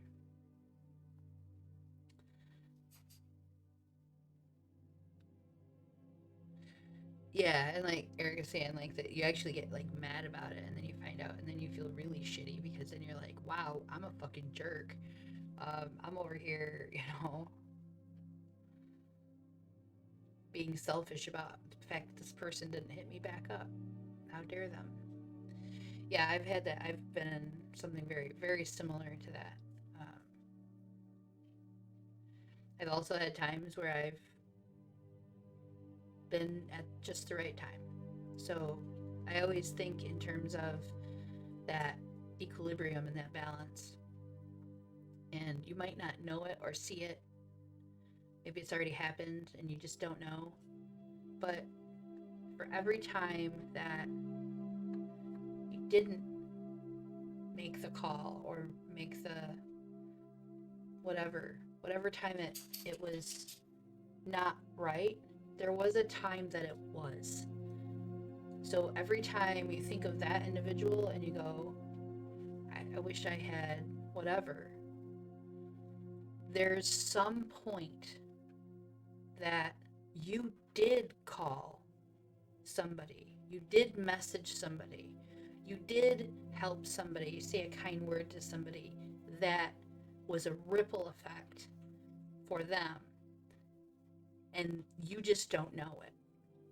So that's how I think about these missed calls, these missed actions when it comes to intuition. Instead of beating myself up, instead of shaming myself for it, I say, okay, this one I missed. But I know that when I am needed, or even when I don't know that I'm needed, that I'm showing up at the right time in the right place for the right people, because the universe is going to make sure that happens for me. As soon as you start saying, I can't believe, I wish I had, you kind of cut yourself back off. So you almost have to accept that there is an equal and opposite reaction to everything that happens. For every life that's gone, there's one that's saved. And it might not be in your personal world, but there's somebody out there that is really glad that you texted that person when you did. Somebody out there is grateful for that. Somebody out there is grateful for the fact that, sometimes it's even, I remember one time I just sold my car for super cheap. I talked about this earlier, where I was giving, I bought a new car and I was like, okay, I'm going to sell my car. And I put it out there and I put it for the price tag. And there's a bunch of people that were like making offers on it that weren't bad offers. They were only slightly lower than what I was asking. And in most situations, I probably would have just went with it. But for some reason, I just didn't. The one guy is like, I'll be there right now. And I said, well, maybe you can come see it tomorrow. I don't know why I put him off. I was just sitting there all day. There's no reason for me to tell him tomorrow. But later that evening, I got contacted by a different person who had not contacted me yet. And they said, please tell me you still have this car left. Yeah, I do. I'm so desperate for a car right now. This is all I have. And it wasn't much lower than what I was being offered. And because I knew the expenses and stuff, I dropped it a little bit more. And I said, all right, how about this? Now you've got your registration money. Now you don't have to pay for that title transfer. I left you that money. So sometimes the intuition is to just wait. Sometimes the intuition will say to call someone. Sometimes it'll say to avoid something. Stay away, run away. I've definitely gotten some runaway vibes recently too. I've had a few people that you just know, you're like, this is not. I remember when I first met my brother's ex. 10 seconds, not even 10 seconds of me being in her presence. She hadn't even gotten a chance to introduce herself yet. I wasn't even fully out of the car at that point. And I just knew, this is bad. This is so bad. There's just something about it that just triggered all these thoughts of things that had happened that she's done since then. So she's done them since then. So anyway,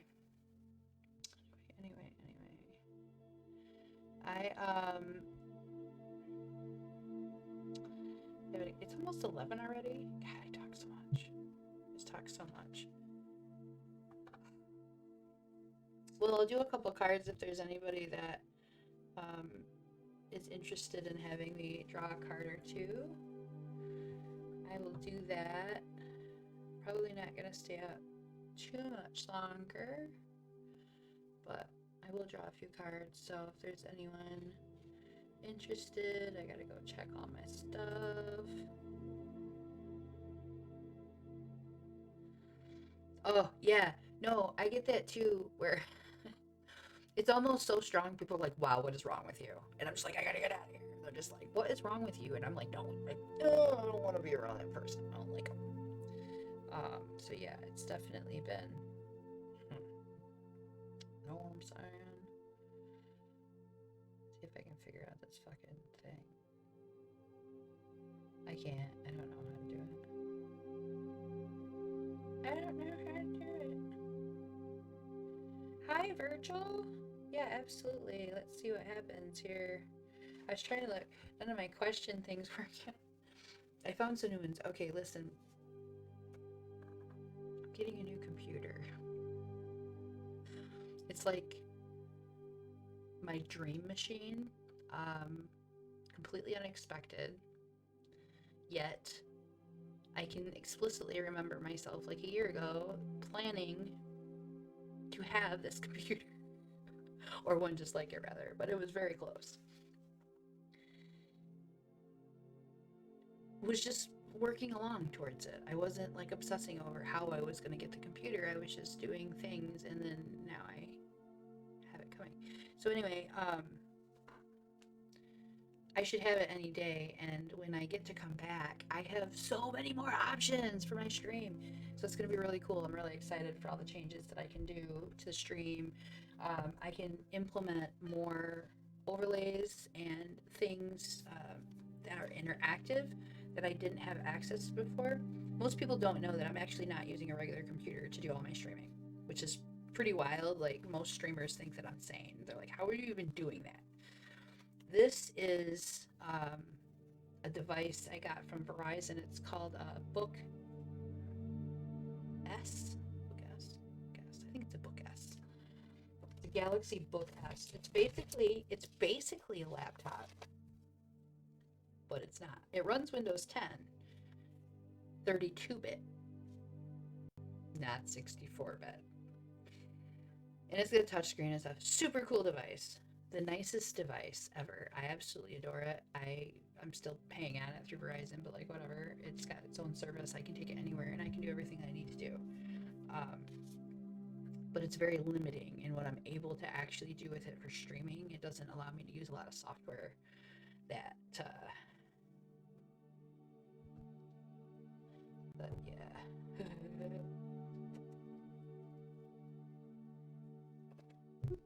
So yeah, I'm super excited that I get to do all this stuff. And interesting. I don't know if you get how much you can see, because I'm not paying attention when I do it, but there's one more. That one. Beautiful. Okay. Oh, and you know what's funny? I hate that card. Oh, I hate that card. I'm going to explain it to you, though. It's a good card. It's not a bad card. I hate the imagery of it, I guess. I don't know. It just doesn't appeal to me as much as other ones do. All right, so let me break this down, because there's a lot here. Virgil. This is for Virgil.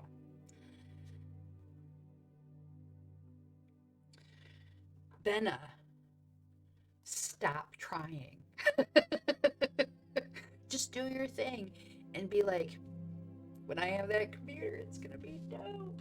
And I wish I could like give you like step by step. This is what I did, because it's not gonna happen that way for you. You know what I mean? Like, my step by step getting there was kind of weird. I'm still shocked by it. I mean, when it gets here, I'm gonna cry. I'm gonna cry really hard, and that's all I'm gonna be able to do for hours.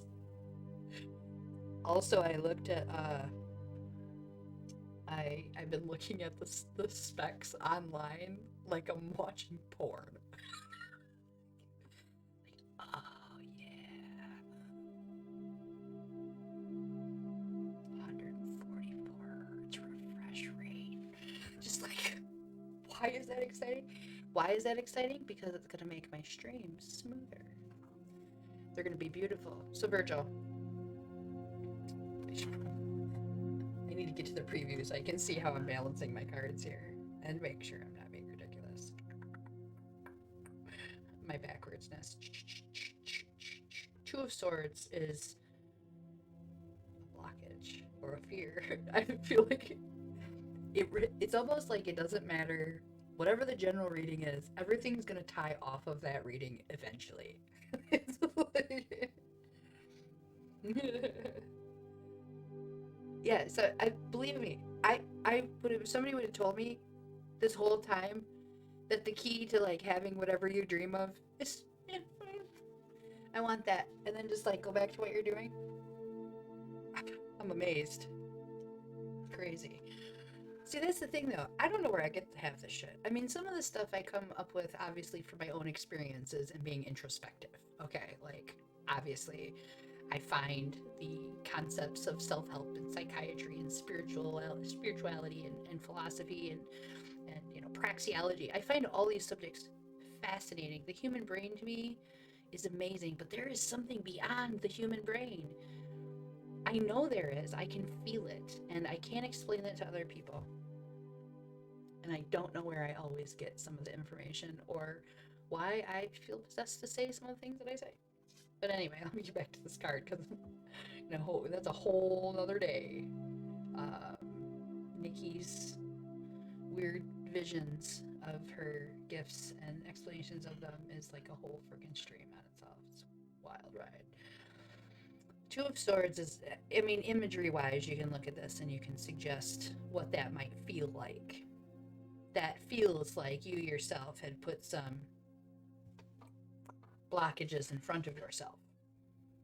Now, they're probably related to insecurity, which is everybody. But as you can see, beyond that blockage,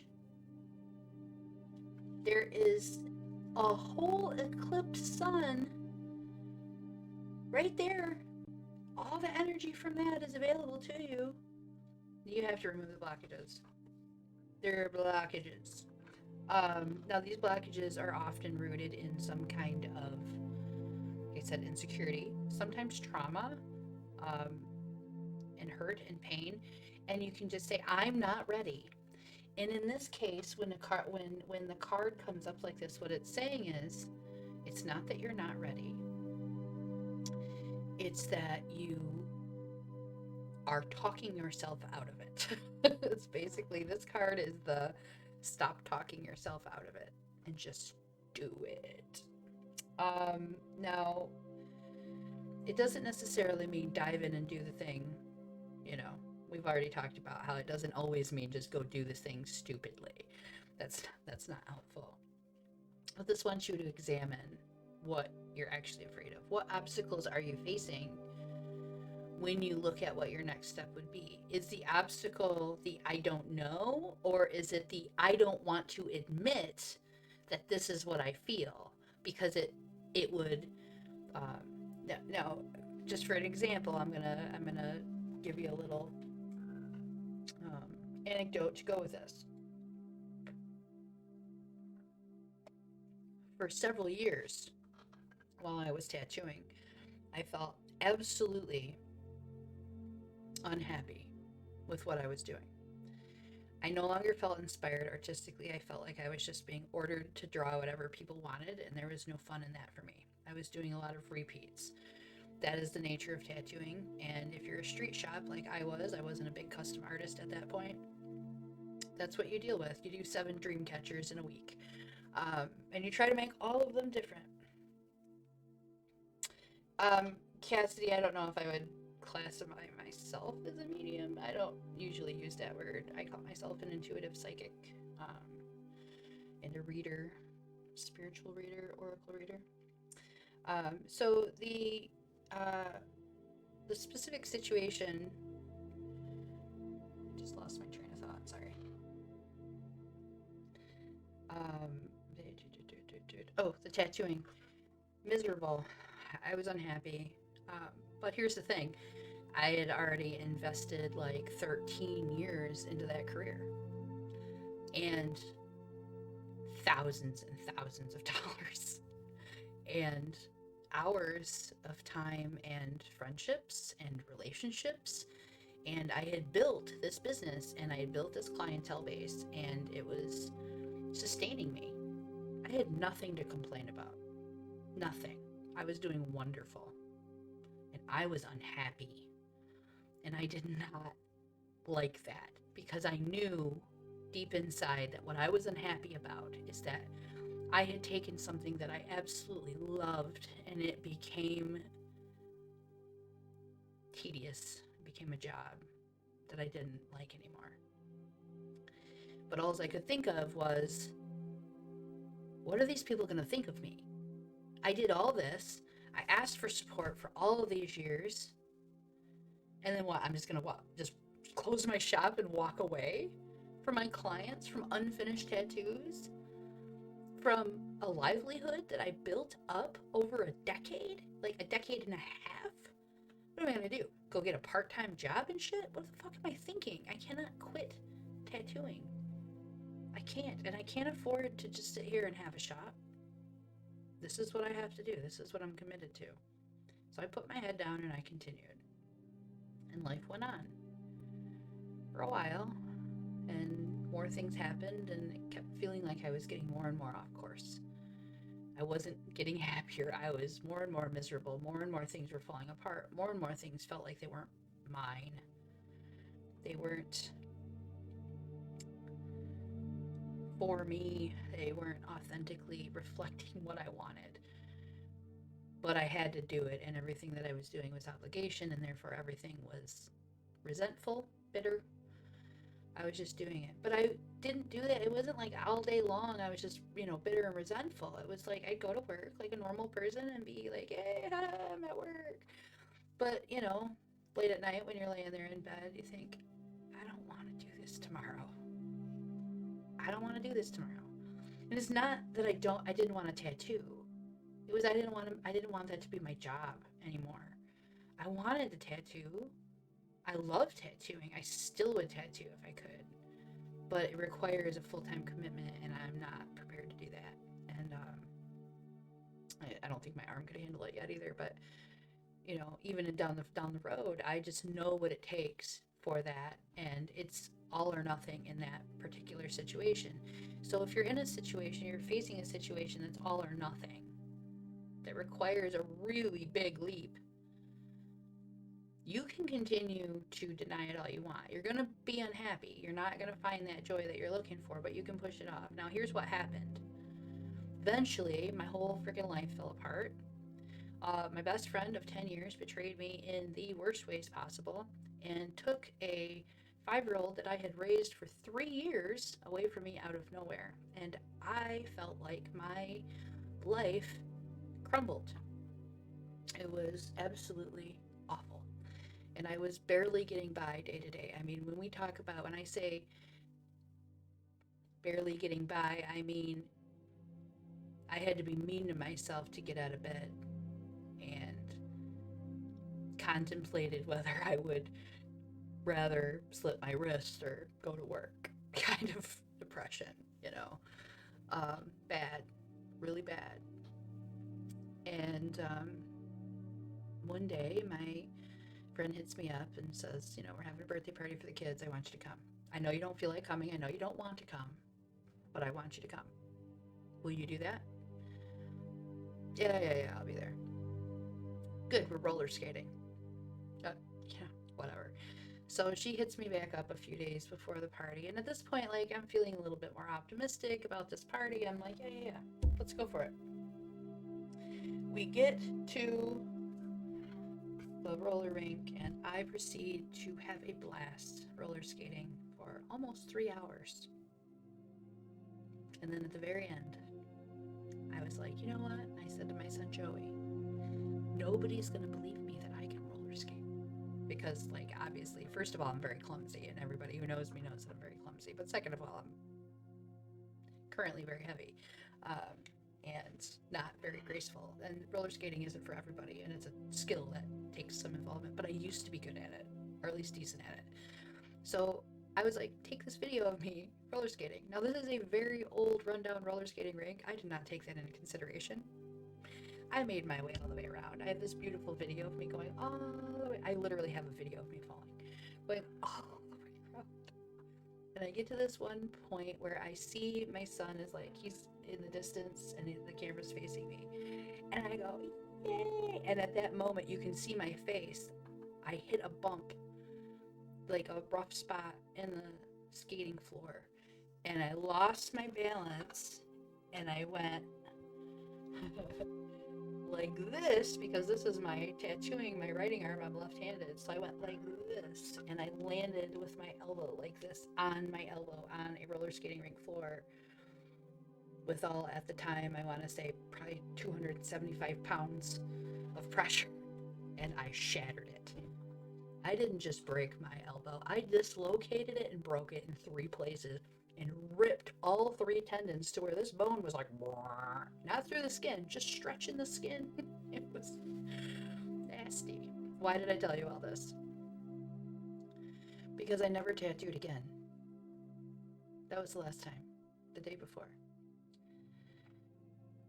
And ever since then, like at first it was, I need to get back to tattooing. And as long as I was focused on that, I was not happy and I was not getting the solutions. And as soon as I said, you know what, I'm just going to go ahead and take this opportunity that I have been afforded to walk away from tattooing and say, sorry, can't do it no more. So I did. It was not the recommended way that I would suggest somebody go into something, because I had to get dragged into what I wanted, and it was painful. There's a lot of pain involved. It still hurts, but everything since then, though, since I left tattooing, everything that I've wanted has fallen into place. Everything feels good. I have better friends. My home has been repaired. I have a car again. A nicer car since then. At that point, I've developed several new means of income that I feel really good about. I really enjoy waking up every day and doing what I want to do. I had to literally go through 2 years, almost 3 years of misery, because I wasn't brave. I was too afraid what people were going to think when I said I didn't want to tattoo anymore. So I felt like I needed an excuse. And I gave myself one, and it worked. And now I wish I had done it differently. But I mean, I'm not going to sit there and dwell on the regrets or anything. There aren't any, because I ended up where I wanted to end up. But had I known then what I know now, I would have said, well, you're going to get up there and you're going to tell these people how you really feel, and you're going to give them the opportunity to get their tattoos finished, and then you're going to close your shop the right way and move on. And that took balls that I didn't have. I did not have. I cared too much about what they were going to say to me. Examine your blockages before the universe steers you there in a more aggressive way. It's stopping you, and it doesn't need to. There's really something good on the other side of this, and it's just your fear that's stopping you, and it's only your fear that's stopping you. That's it. There's nothing on the other side. It's just what you think is going to happen, and there's no guarantee any of it's going to happen. It's just, it is what it is. So the temperance one comes up next. That's the balance. We have to recognize that the ups also have downs. The downs also have upsides. It's balance. There's constant, and it's not just I'm on a good, and now it's bad. It's not always like this, like good, bad. It's constant. So temperance is about that modulating the inner emotions. That's the discipline part that I was talking about earlier, where you gotta go, Nikki, are you sitting there thinking about how sad you are that you can't tattoo anymore? Or should you be over there developing your Reiki class? What should you be doing? I will work on my Reiki class. And I did, and then I moved on. So there's something that you're supposed to be doing. that you were afraid of actually taking the step forwards. There's like something, there's extra there that's keeping you from it, and examining your thoughts on it are going to help you get there. And then recognizing that the part that you're at right now, too, is just as important and valuable. There's no rush. This isn't like you have to rush out here and do it. You just have, that's the planning and the taking the steps and the laying out the draft. And in order to do that, you have to analyze and break down those barriers, whatever those barriers are in your own mind. Now, another good way that I've found, if I start talking myself out of something that feels right and I keep thinking about it and I keep coming back to it, but then I talk myself out of it again, go talk to somebody else. Tell them what you're thinking. I've been thinking about this. Does this sound crazy? Is something that I have often said to people that know me. Does this sound crazy? Okay. You know, and it's they know I'm joking. I don't really think I'm crazy, but sometimes just another perspective is all you need to see that it's just maybe it's probably just you that's afraid, and everybody else says, oh, that's brilliant, you should do that, and then you go, oh, I'm scared. This channel, for example, is one of these things that I was terrified to do. Terrified. I don't know why I was afraid of this. I feel like this is like my norm. This is what I'm normally like in person. If you're sitting in front of me and we're just talking about stuff, and I happen to be shuffling the cards and I start talking about the cards, this is just how I talk. Okay, so the moon. Whoop! Oh, I got it. Like a ninja. The moon is about illuminating some aspects that may be uncovered, and perhaps something that is blocking you is related to this, where you have some uncertainty, you don't have as much information as you need. Maybe there's some lack of clarity somewhere and you're looking for a little bit more clarity. Now this does involve really kind of, this is not like oh, you know, casual whatever, so and so, you know, ate the last donut. This is it can be delusion, personal delusion, or it can be denial, both for yourself or what somebody else is doing. But what the card signifies is that at some point coming forward, this is all going to become clear. It's going to be revealed to you in a way where, as this moon has illuminated these trees, it all is very, very clear and sharp at that point. So you just have to kind of allow that to occur. And then when it occurs, it's temperance. You know, you're still temperance. We're always temperance. This one, this oracle card, the hummingbird, is to be here now. So this again is going back to the where you are right now is perfect. You don't need to rush. You don't need to get anywhere. It wants you to actually kind of stay in place with what you're working on. So your thought process, the new habits that you're working on, the cleaning out, the clutter kind of things that you might be working on, just as a general idea.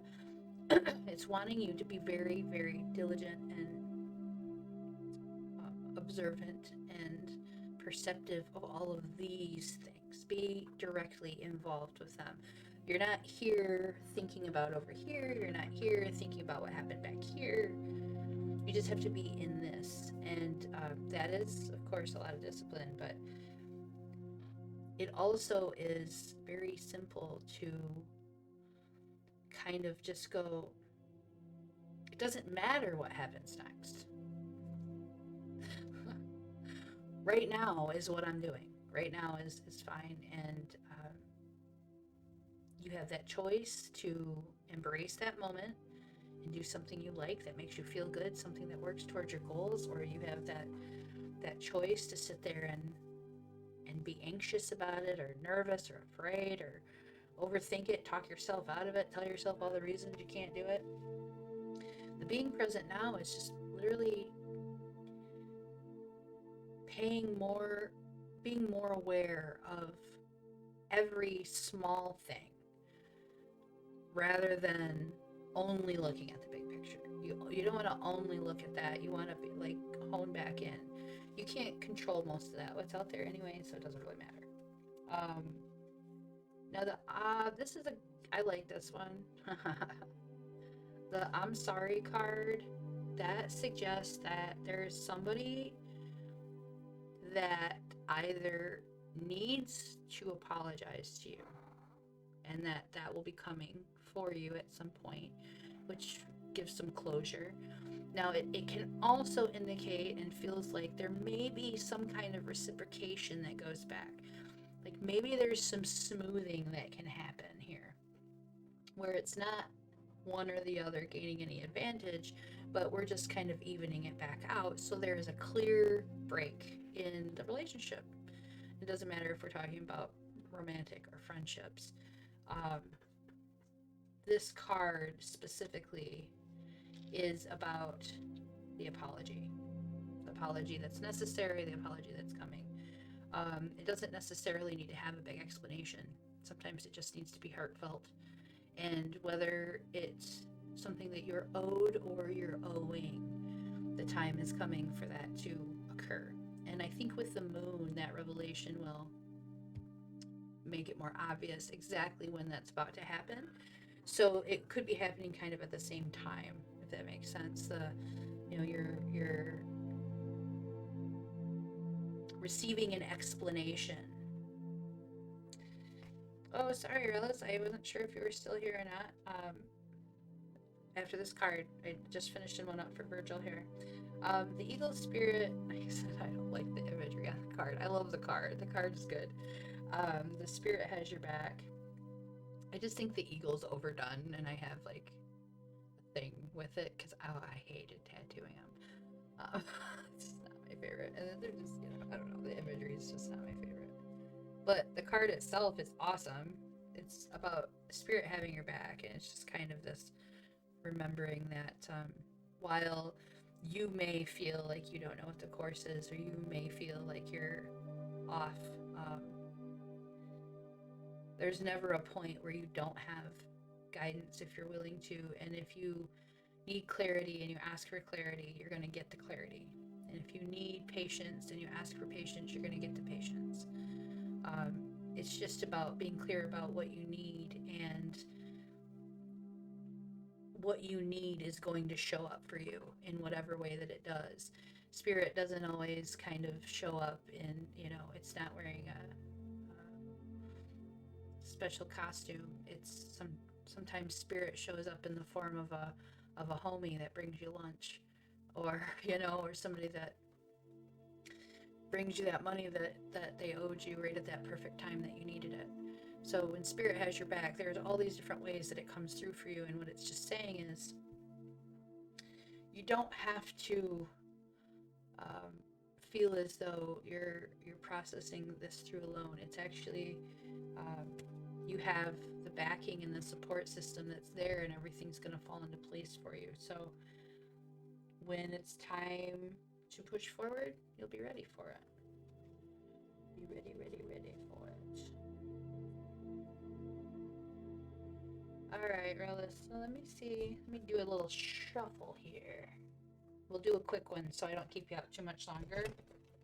Whoa, shooting cards. It was the same. It was the blockage card still. It is a lot. I'm sorry.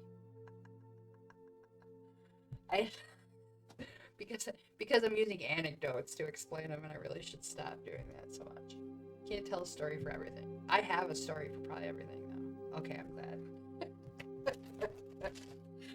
That's one thing. When your job is to sit there and draw on people for 12 hours a day, 6 days a week, I am telling you what. You can tell some stories. So many stories. Also, I've had a weird life, so there's that. All right, Relis. I think this is the one. This is the one. Yep. Boom. Boom. Boom. This one I need to shuffle again. need this deck. These decks. Size is... But they are such nice cards. Such nice cards. Like, these are the ones that really, like, they're thick.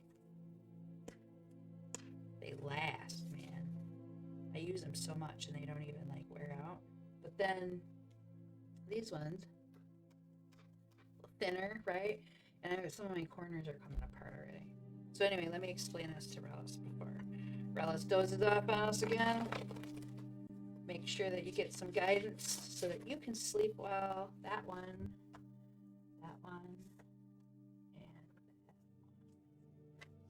and this is literally how I do my readings when I'm about to do them. I just grab them and throw them. And it's so, like, it looks so unceremonious because you think they're like, and like, no, I like it to be, I like to put less thought into it. Less thought is good. 7 of Pentacles. Relish, you actually have some things falling into alignment here for you in the, now this is a tangible, so this could be financial, career-wise.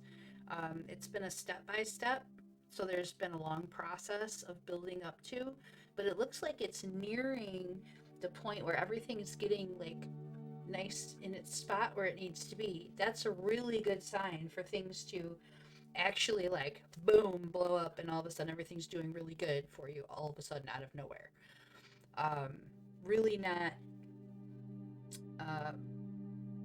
so much of a surprise, though, because you've taken the steps, and it's been a very long process. It's not like it didn't just come out of nowhere, but it's gonna feel like, it's gonna look like that to other people, I guess, because it almost kind of happens very quickly. The Father of Wands then comes up in here. Now, we had the Prince of Wands that came up, or this King of Wands.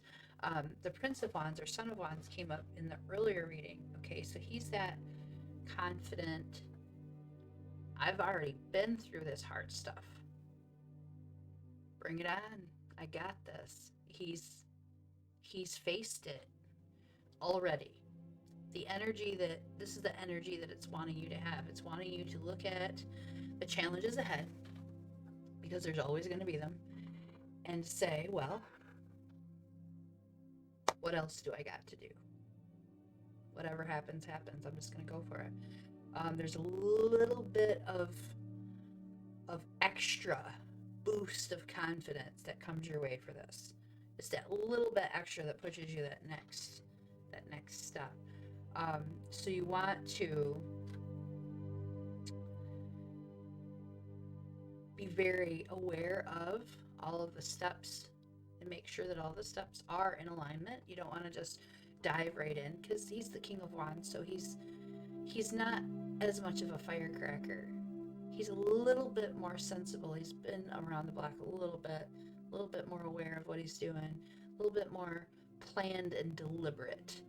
So you don't have to, you're not all over the place with it, but you are going to grab hold of these plans and these opportunities and confidently walk into them, right into them. Now the Hierophant this is a little bit forward, so this is where we're leading to. Hierophant says that there's a teacher. Now the teacher could be in the form of, maybe you need to sign up for school. Maybe there is a job training that you're going to start. You're learning some new skills. You're learning from someone new. You're looking for a teacher. That teacher is going to arrive. You're going to learn something new that you're going to take forward with you that builds onto what you're already building. But you need that energy to get out there and handle it. So that energy is going to push you forward. That King of Wands is going to guide you right into a position where you then have the next ladder to climb. So you reach one level, and then you do some preparations, and you hit the next one. So this is where you're at. You're just hitting here, and now you've got this next phase that next phase seems to be what really, really sparks off something big. It's like after this teacher phase, wherever you learn, it's a learning phase, call it that. Skill building learning phase. Um, that leads to whatever is next. So the owl spirit oracle is, it's helping you to start to differentiate between things that you were told were true or people tell you are true versus what is actually true. And it isn't something that's always obvious. Sometimes it's, you're just in your head and you're listening to someone talk and they're speaking, and in your head you're like, that's not always true. You know, and it's not this big display of knowing, but it is these subtle little things that click, that start to make more sense, and you start looking around and you start seeing a little bit more here and a little bit more here, and all of these little tidbits get stored and saved and help you on your journey. They become a part of it later, and you're just going to be grateful that you were paying attention to all of it. So the owl spirit is about, get them peepers open and start observing, start looking for opportunities, and then with that intuition, if you feel inspired to do something, do it, because that's probably where you're supposed to be going. Now this one is your life as a canvas. Artist, manifestation, and creating accountability. So we are building something for you, for your life, how you want your life to be moving into the next phase of it, whatever your next goals are. And we're going to constantly move. So it's just, you know, whatever the next one is, or maybe we're looking at a few goals down the road at a bigger picture for you, where there's a few things you need to accomplish, but you know you're headed in this direction. This card is talking about all of the opportunities that you are manifesting just by focusing on the work and being in that. All of this stuff is like building up around you. So these opportunities require that you actually hold yourself accountable for certain aspects of the steps. You're not going to create a masterpiece if you didn't pick up a paintbrush. So you're doing that, though. I don't feel like you're not doing that, but this is encouragement for you to keep going, because you are creating your masterpiece. And so every little detail counts, all of them. Even that one where you're like, I really shouldn't step. I'm just going to stop anyway. When you said I really shouldn't have, that's where you should have stopped, right? Don't override your thinking, your intuition. This is, now this one is going to help you break down the next pieces. The time for a deep dive just kind of says, it's time to get a little bit more in touch with the whys, the passion behind things. Getting a little bit in touch with, why do I go about it this way? What am I working on? Why? Why does this matter to me? What does it say about me when I reach it? How do I feel about it when I reach it? The swan is for really digging into the meaning behind your actions and your choices. So becoming more in tune with this is what is going to keep you on track. Then you know that you're not reacting out of things like insecurity. You're not reacting out of bitterness and resentment, because you know while you're here, and you know that your goal matters, and that's where you're headed towards, and that's what you're accomplishing. And the naysayers can have their nay, and that's fine. You're right here. You're focused in on what you're trying to accomplish. And it's work, you know, there's accountability means also that, you know, taking responsibility for the stuff that you're not doing the way you're supposed to be doing. So accountability and taking charge of the manifesting that's occurring. There's a lot of it happening, and there's a lot of opportunities here. So that's a lot of awesome stuff coming forward, and it's really all in your hands. And so that, while that might feel a little bit like, oh, I'm gonna screw it up, you're not gonna screw it up. You just got to keep doing what you're doing. You're good. You're gonna be good. A lot of good stuff coming forward for you. So I'm looking forward. Your new skills or endeavors, I think are going to be really exciting. Usually the Hierophant is like a very exciting thing that you actually want to learn. Like it's not like, oh, I have to go back to school and I don't want to. It's like, no, it's a new skill or a new knowledge that you gain.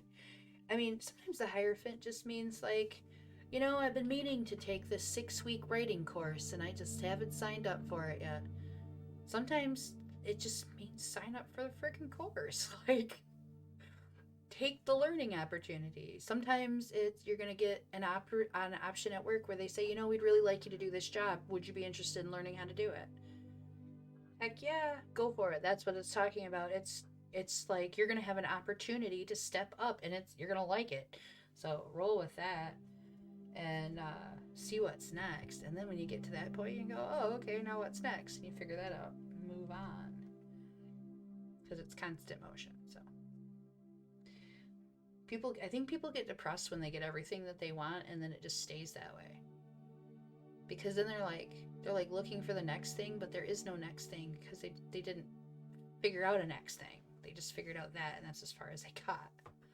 And then they just stayed there and they kept doing the same thing over and over and over, and then they're like, our relationship isn't working out and doesn't feel the same. And it's like, yeah, because you got together, you were both like you're working along, and then you're like, yeah, we reached our goal, and they're part of what brought you together was like keep going, right?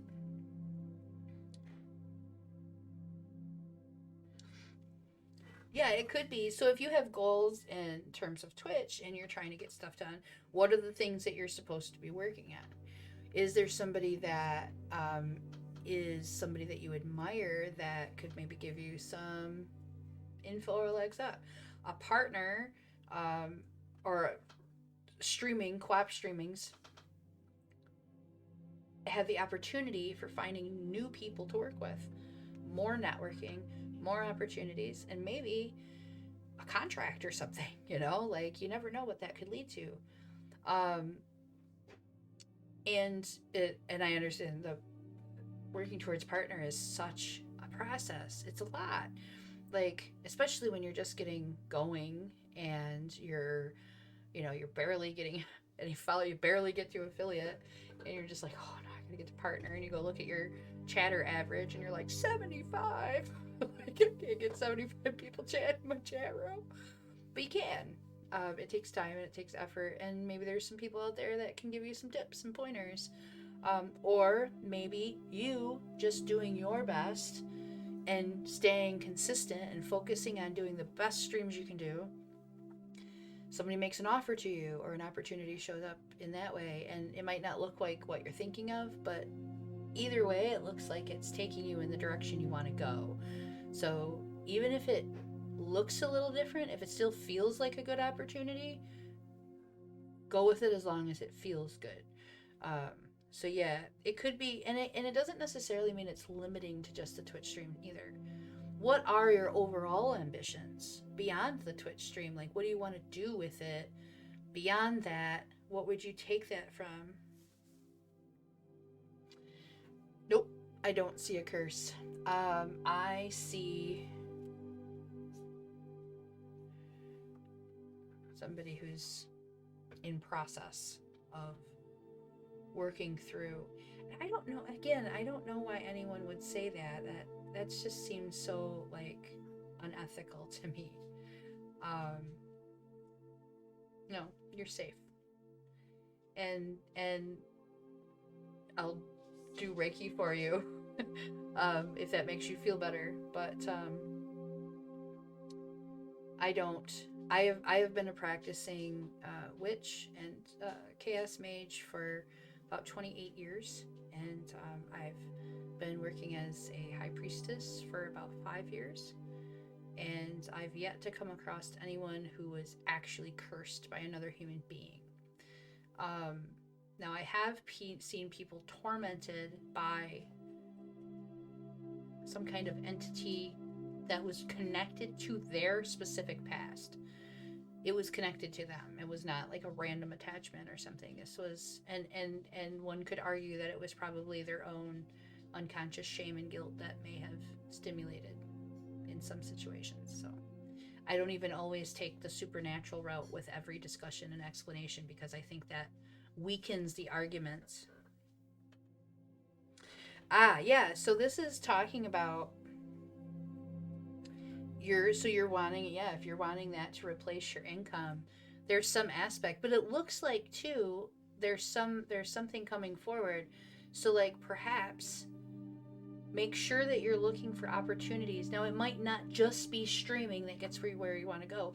Maybe there's some other piece of it that fits together, and from this you gain some skills. From streaming you gain some skills, and then combined with that you're able to make a living from it the way you want to. So you just have to kind of keep open to the possibilities of what that looks like. Have a goal, know what it feels like to be successful. You know what that feels like when you have enough money and your bills are paid and you're happy and you're having a great day. That awesome vibe. That's the vibe. Whatever leads you towards that, whatever feels like it's a good feel and it's going to lead to more of that, it fits. It fits in this. So it might not look like immediately reaching partner. That doesn't mean that it's not going to happen in due time. It might look like somebody making you an offer for a part-time job, and then you end up doing this, and then that gives you a little bit of peace of mind while you work on your channel, and then your channel grows, and then you know what I mean? There's so many different possibilities for how this could fall into place. You never want to limit yourself. Don't tell yourself there's only, painful shame. Yeah, so if you've only been 2 months, but like some people do it in a reasonable time.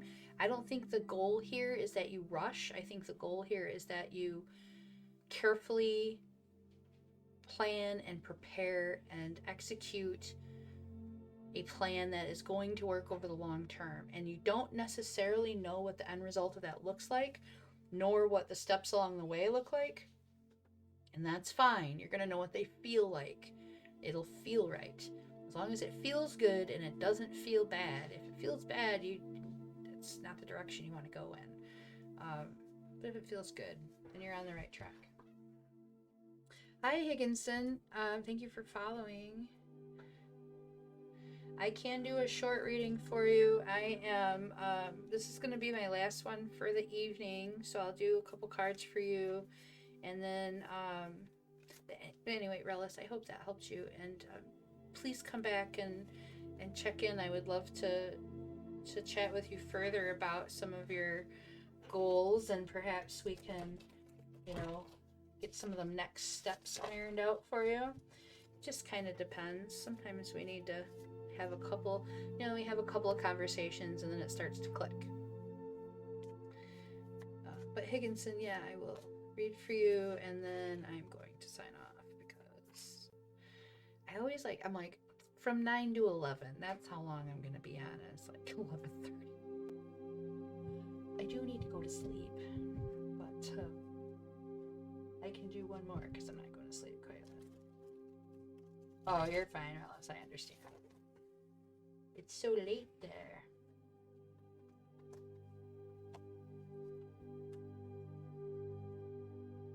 I gotta get a little shuffle so my brain's not thinking about the last reading entirely.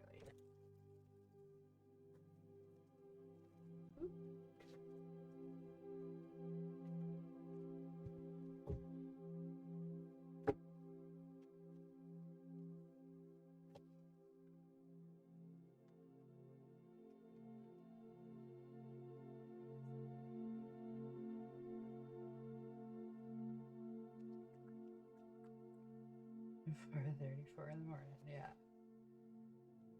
That's brave. That's brave of you. And I admire your willingness to be up that late. I do it too sometimes, but it's not the best for me. I do have to get up early, so I don't want to be staying up till 4 in the morning. Where are you located where it's 4 in the morning? You must be, it's 5 hours. So that's, let's see, 5 hours. Are you in UK, Europe. I'm trying to think of UK. Okay. I was trying to think of who is 5 hours ahead. I'm like, man, I want to say it's UK, but I know there's a few areas that are. But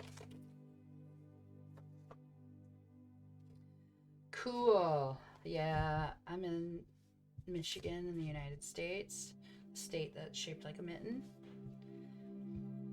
And we currently have the highest rate of COVID infection in the entire nation. So we're doing good. I get my vaccine number 2 on the 22nd, and I am so looking forward to it because I'm pretty sure these people are going to kill me. Terrible. Terrible. Like, they just... Michigan people have this... Michigan people are what most UK people think of when they're thinking of Americans. Does that make sense? Like, the ones that are sitting there with a plate of bacon and a gun and, like, the Constitution framed on the table next to, like, their Aunt Mildred. A lot of them are right here in Michigan. So,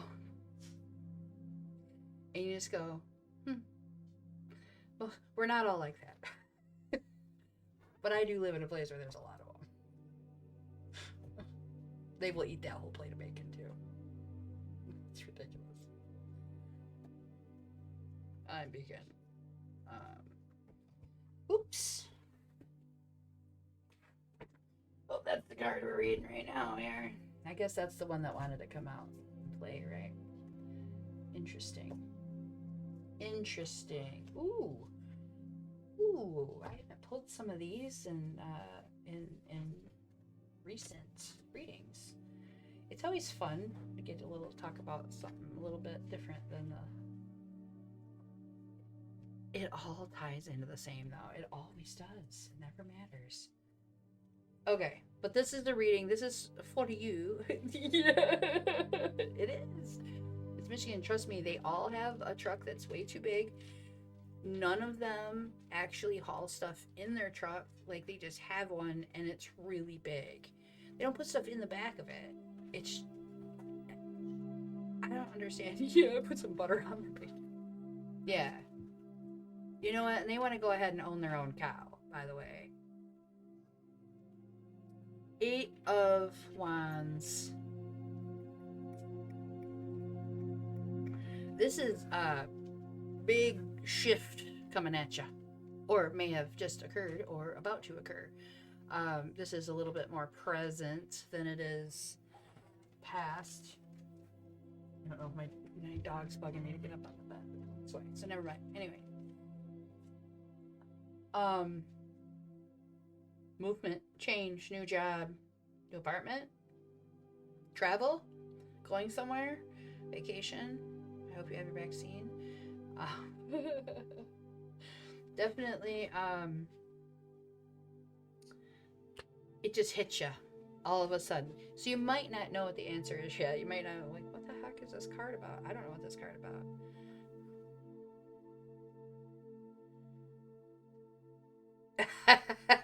Nice. This is a hint that something's coming for you. Not in a bad way. It's a good thing. It's a thing that you want to... Usually it is some kind of clarity so that you know how to act. You know what you're supposed to do. It might be a revelation. It might be an opportunity. But there's usually some actual movement involved. You're either going somewhere, you're doing something, you're like... It's... energy. There's big energy behind something, but it's like it's hitting the pavement just out of nowhere. But it's vibrant and it's full of life. So it's a good thing coming at you. High Priestess card is just kind of suggesting that there's some personal decisions that need to be made, and you're not fully feeling confident in the answers. There's a little bit more time that needs to be taken on this. You're going to receive the clarity that you want. You're going to get the answers that you need, and you'll be able to make the decisions that you want to make um, when it's time. But the high priestess kind of says, when we're seeking answers out here, we're ignoring the ones in here. So the high priestess is coming back into the self, service to the self, honoring the self, respecting the self, treating the self like the high priestess. Like you are a deity as well, you know. So this is kind of almost a self-care moment.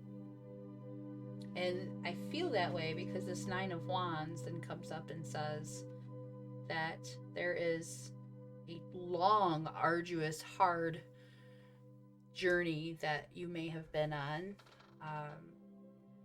Goals that seem like you're not reaching them, or at least not in the time frame that you personally would like to, or maybe some things are holding you up. There's challenges, you're tripping, and you feel like you have just been climbing and climbing and climbing and climbing, and it's just not ending, and you're tired. When this card comes up, this is the you have got to keep going. You cannot stop now, but you can pause for just a moment and go back and reflect on all the steps that you've already taken, because you have already done so much. You've already kicked butt. You've already done a lot of stuff. You cannot say, well, I'm not there yet, so therefore I didn't do anything. No, you already did a lot, and that's why you're moving towards what you want. You just have to do a little bit more. There's a little bit more. There's a little bit of keep going here. This is the prize at the top, and we're just kind of working our way, and we need to kind of just watch our footing and just keep pushing at it. One final push. Just one more push. Keep going. You're almost there. But don't doubt it. Don't say, oh, I don't know if I can do it, or I hope I can do it. It's one more push and I'm there. I will have it. It will work out. What I'm looking for falls into place. The answer I need shows up. The solution falls into my lap. I don't have to stress and strain over this all day long, or worry or be anxious or doubtful. It's just going to happen. So these oracle cards, these are so good. The seahorse spirit. Watch and wait is the name of the card. Watching and waiting doesn't always involve just watching and waiting, but what it does suggest is that, like, it doesn't mean stop doing things and just sit there and stare at them. What it means is, instead of going, well, how's it going to happen, or the way it's going to happen, or is it going to happen this way, or I wonder if it could happen this way, it just says everything that you think is, and you're feeling, the intuition that you're feeling, the vibes that you're getting, they are happening. And you want confirmation? You want to build trust in yourself, in your soul, and know that your intuition is on point? Just watch.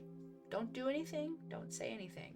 I mean, don't, involve yourself in these things. Work on the things that you're supposed to be working on, but pay attention to see what's going on. And you'll see it happen the way it's supposed to happen. The way that you feel it's going to happen, it's going to. It doesn't require you overthinking or interfering with it, though. It's just going to happen. Watch and wait's so fun because it's literally like kind of a taunt. Like, oh yeah? I'll just wait. But it's a good wait.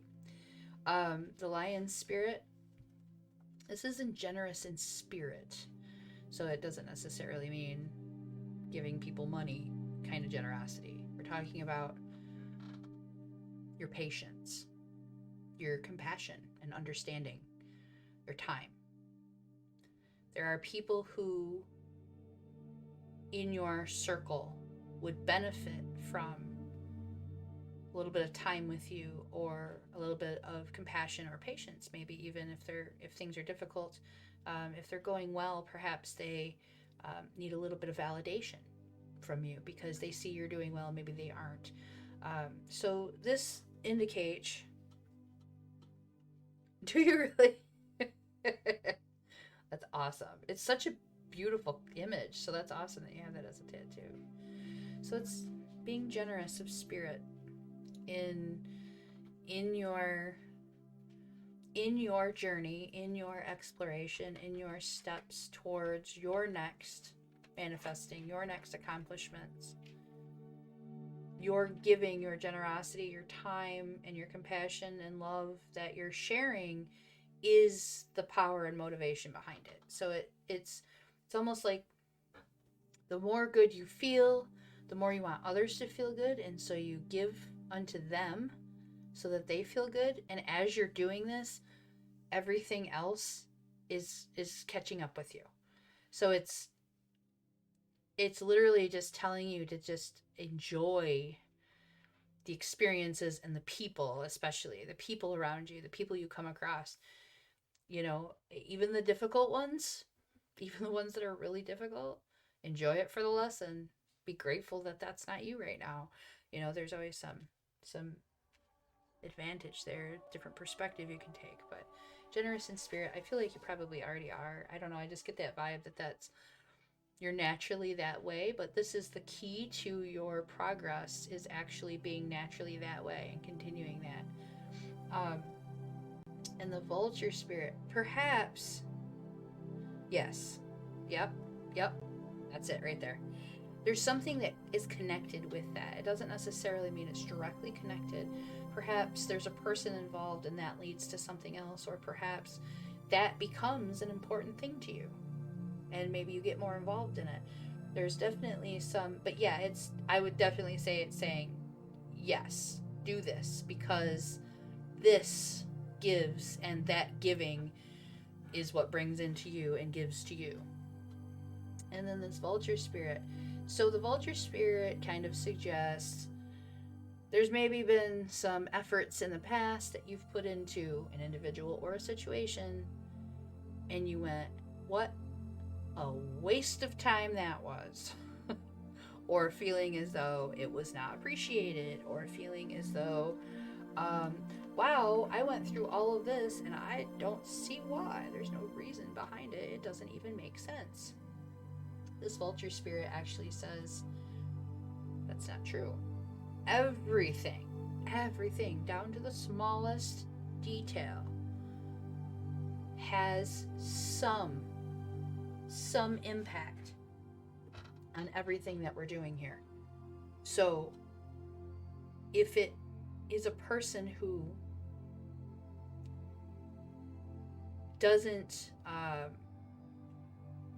fit in your long-term picture, they come in and they might feel as though you have invested time and energy into this individual and you got nothing from it. What a waste. I wasted all of this. This card says that's not true.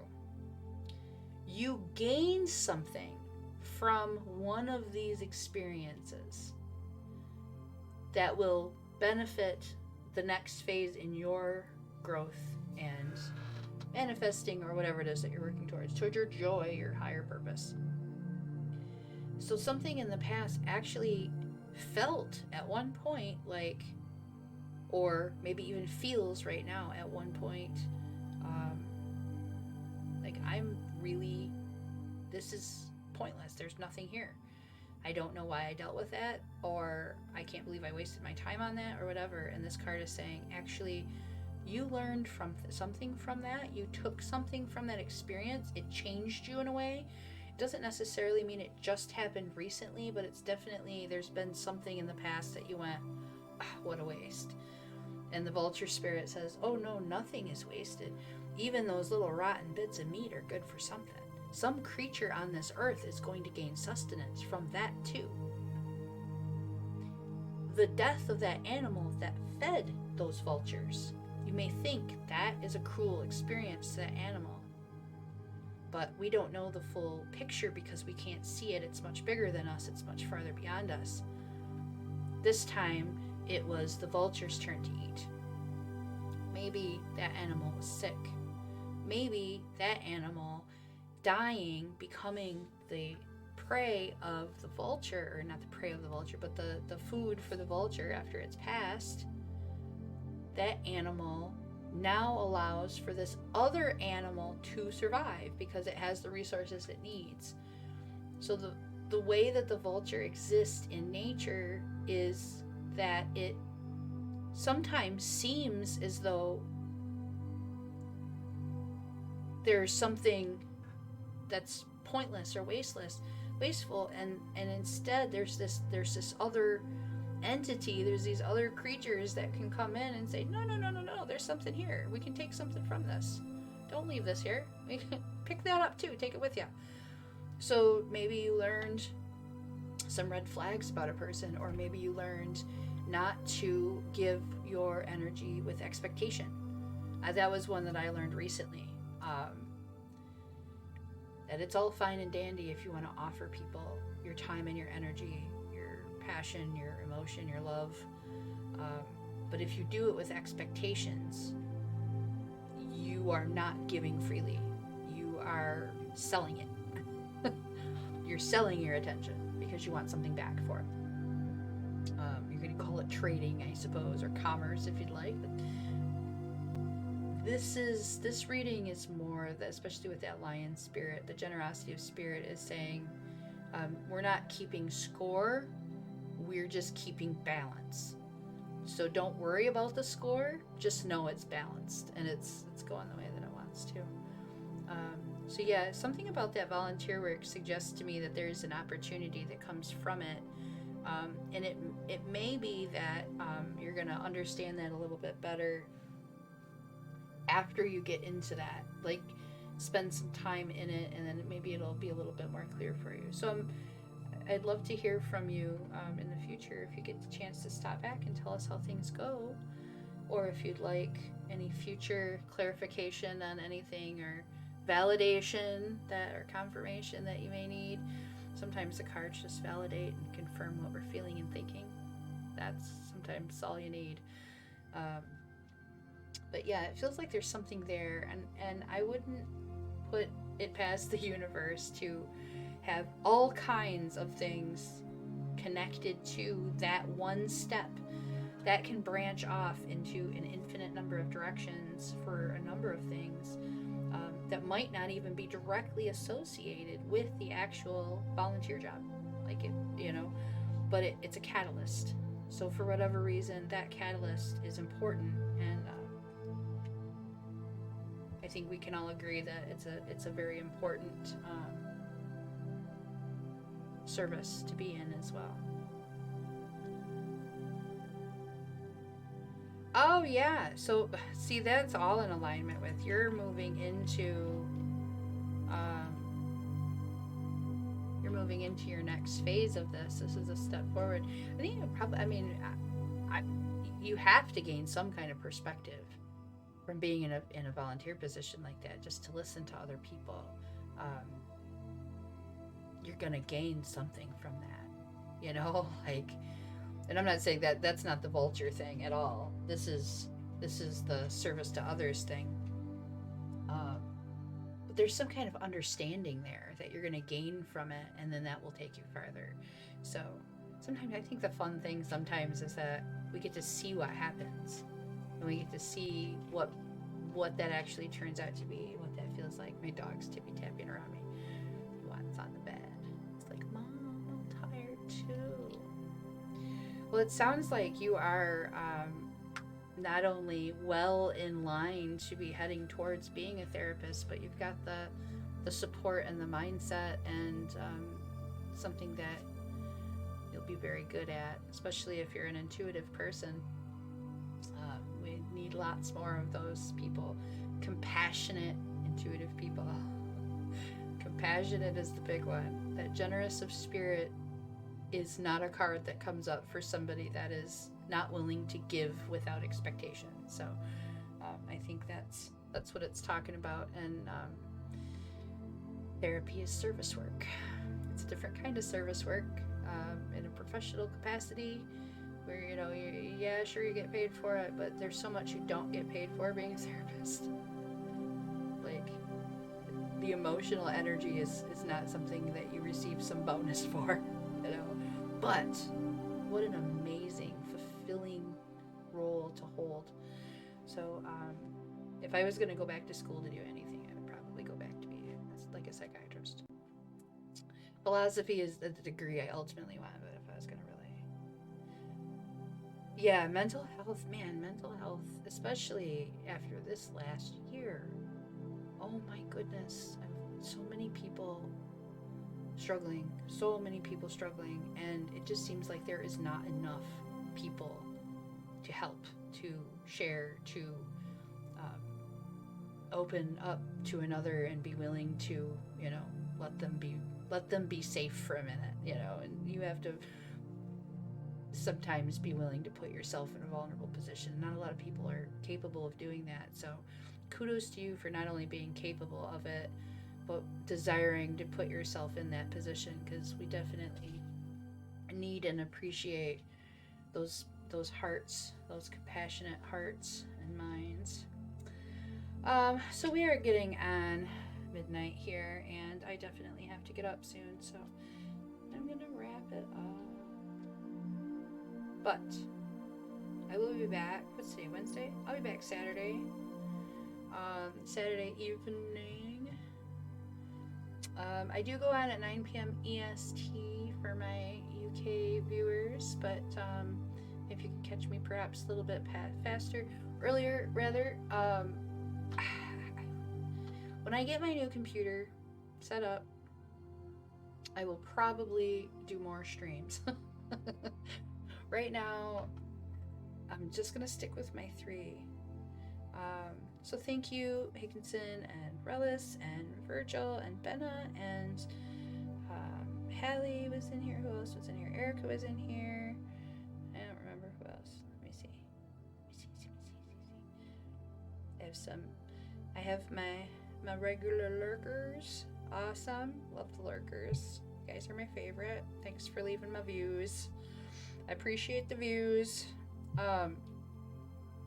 It's the little things that helps the small streamers. So if you liked what you heard here tonight and we haven't chatted before and you're just getting to know me, I have a astralhealingNiki Instagram. You're more than welcome to follow me on my personal page as well. I don't care. I have a Facebook page as well for astralhealingNiki. I have an email for astralhealingNiki@gmail. You can contact me directly. But if you just like what I'm doing here, I'm doing live readings. We talk about whatever kind of self-help, spiritual topics, mental health, whatever comes up, we talk about it. And I try to bring different perspectives to the conversation. So if you like that, share my channel. Please let somebody know about it. Have them follow me and check it out. And or share it on one of your social media streams. Maybe find a clip that you like. That would be amazing. That is the best thank you that you can give me for my time and energy. Of course, if you really appreciate what I'm doing and you want to subscribe, I love that too. It makes me super happy, because I never ever thought I was gonna get subscribers, and now I have some, and I'm so grateful for it. That's right, Relis. Actually, yeah, that's exactly it. You just keep going. It is a process. I'm right here with you too. You're not alone for sure. I'm working along with you, and I'm always happy to share, you know, tips and info too. If you ever feel like it, definitely hit me up. And if you want to drop me a whisper with your channel, I'll follow you and check it out next time you go live. I'm more than happy to share the thanks. Now my dog's really trying to get out of the bed. All right, everyone, thank you so much for joining. Much love to you all, and blessings. Be safe, be smart. Definitely moderate those. Bring it all inside. Ask yourself some questions and balance it out before you blast it out at somebody. You gotta save yourself a lot of trouble. Trust me. But yeah, I love that folks can chat in here too. It's just so nice. They're just kind of building a community here where we're all people that are just trying to like work at life and do a little better, get through some challenges. It's like nothing special. Nobody's a superhero here. We're all just doing our thing, right? We're doing the best we can. So much love. Get some rest. Everybody go to bed. I am going to bed too. I will see you Saturday night.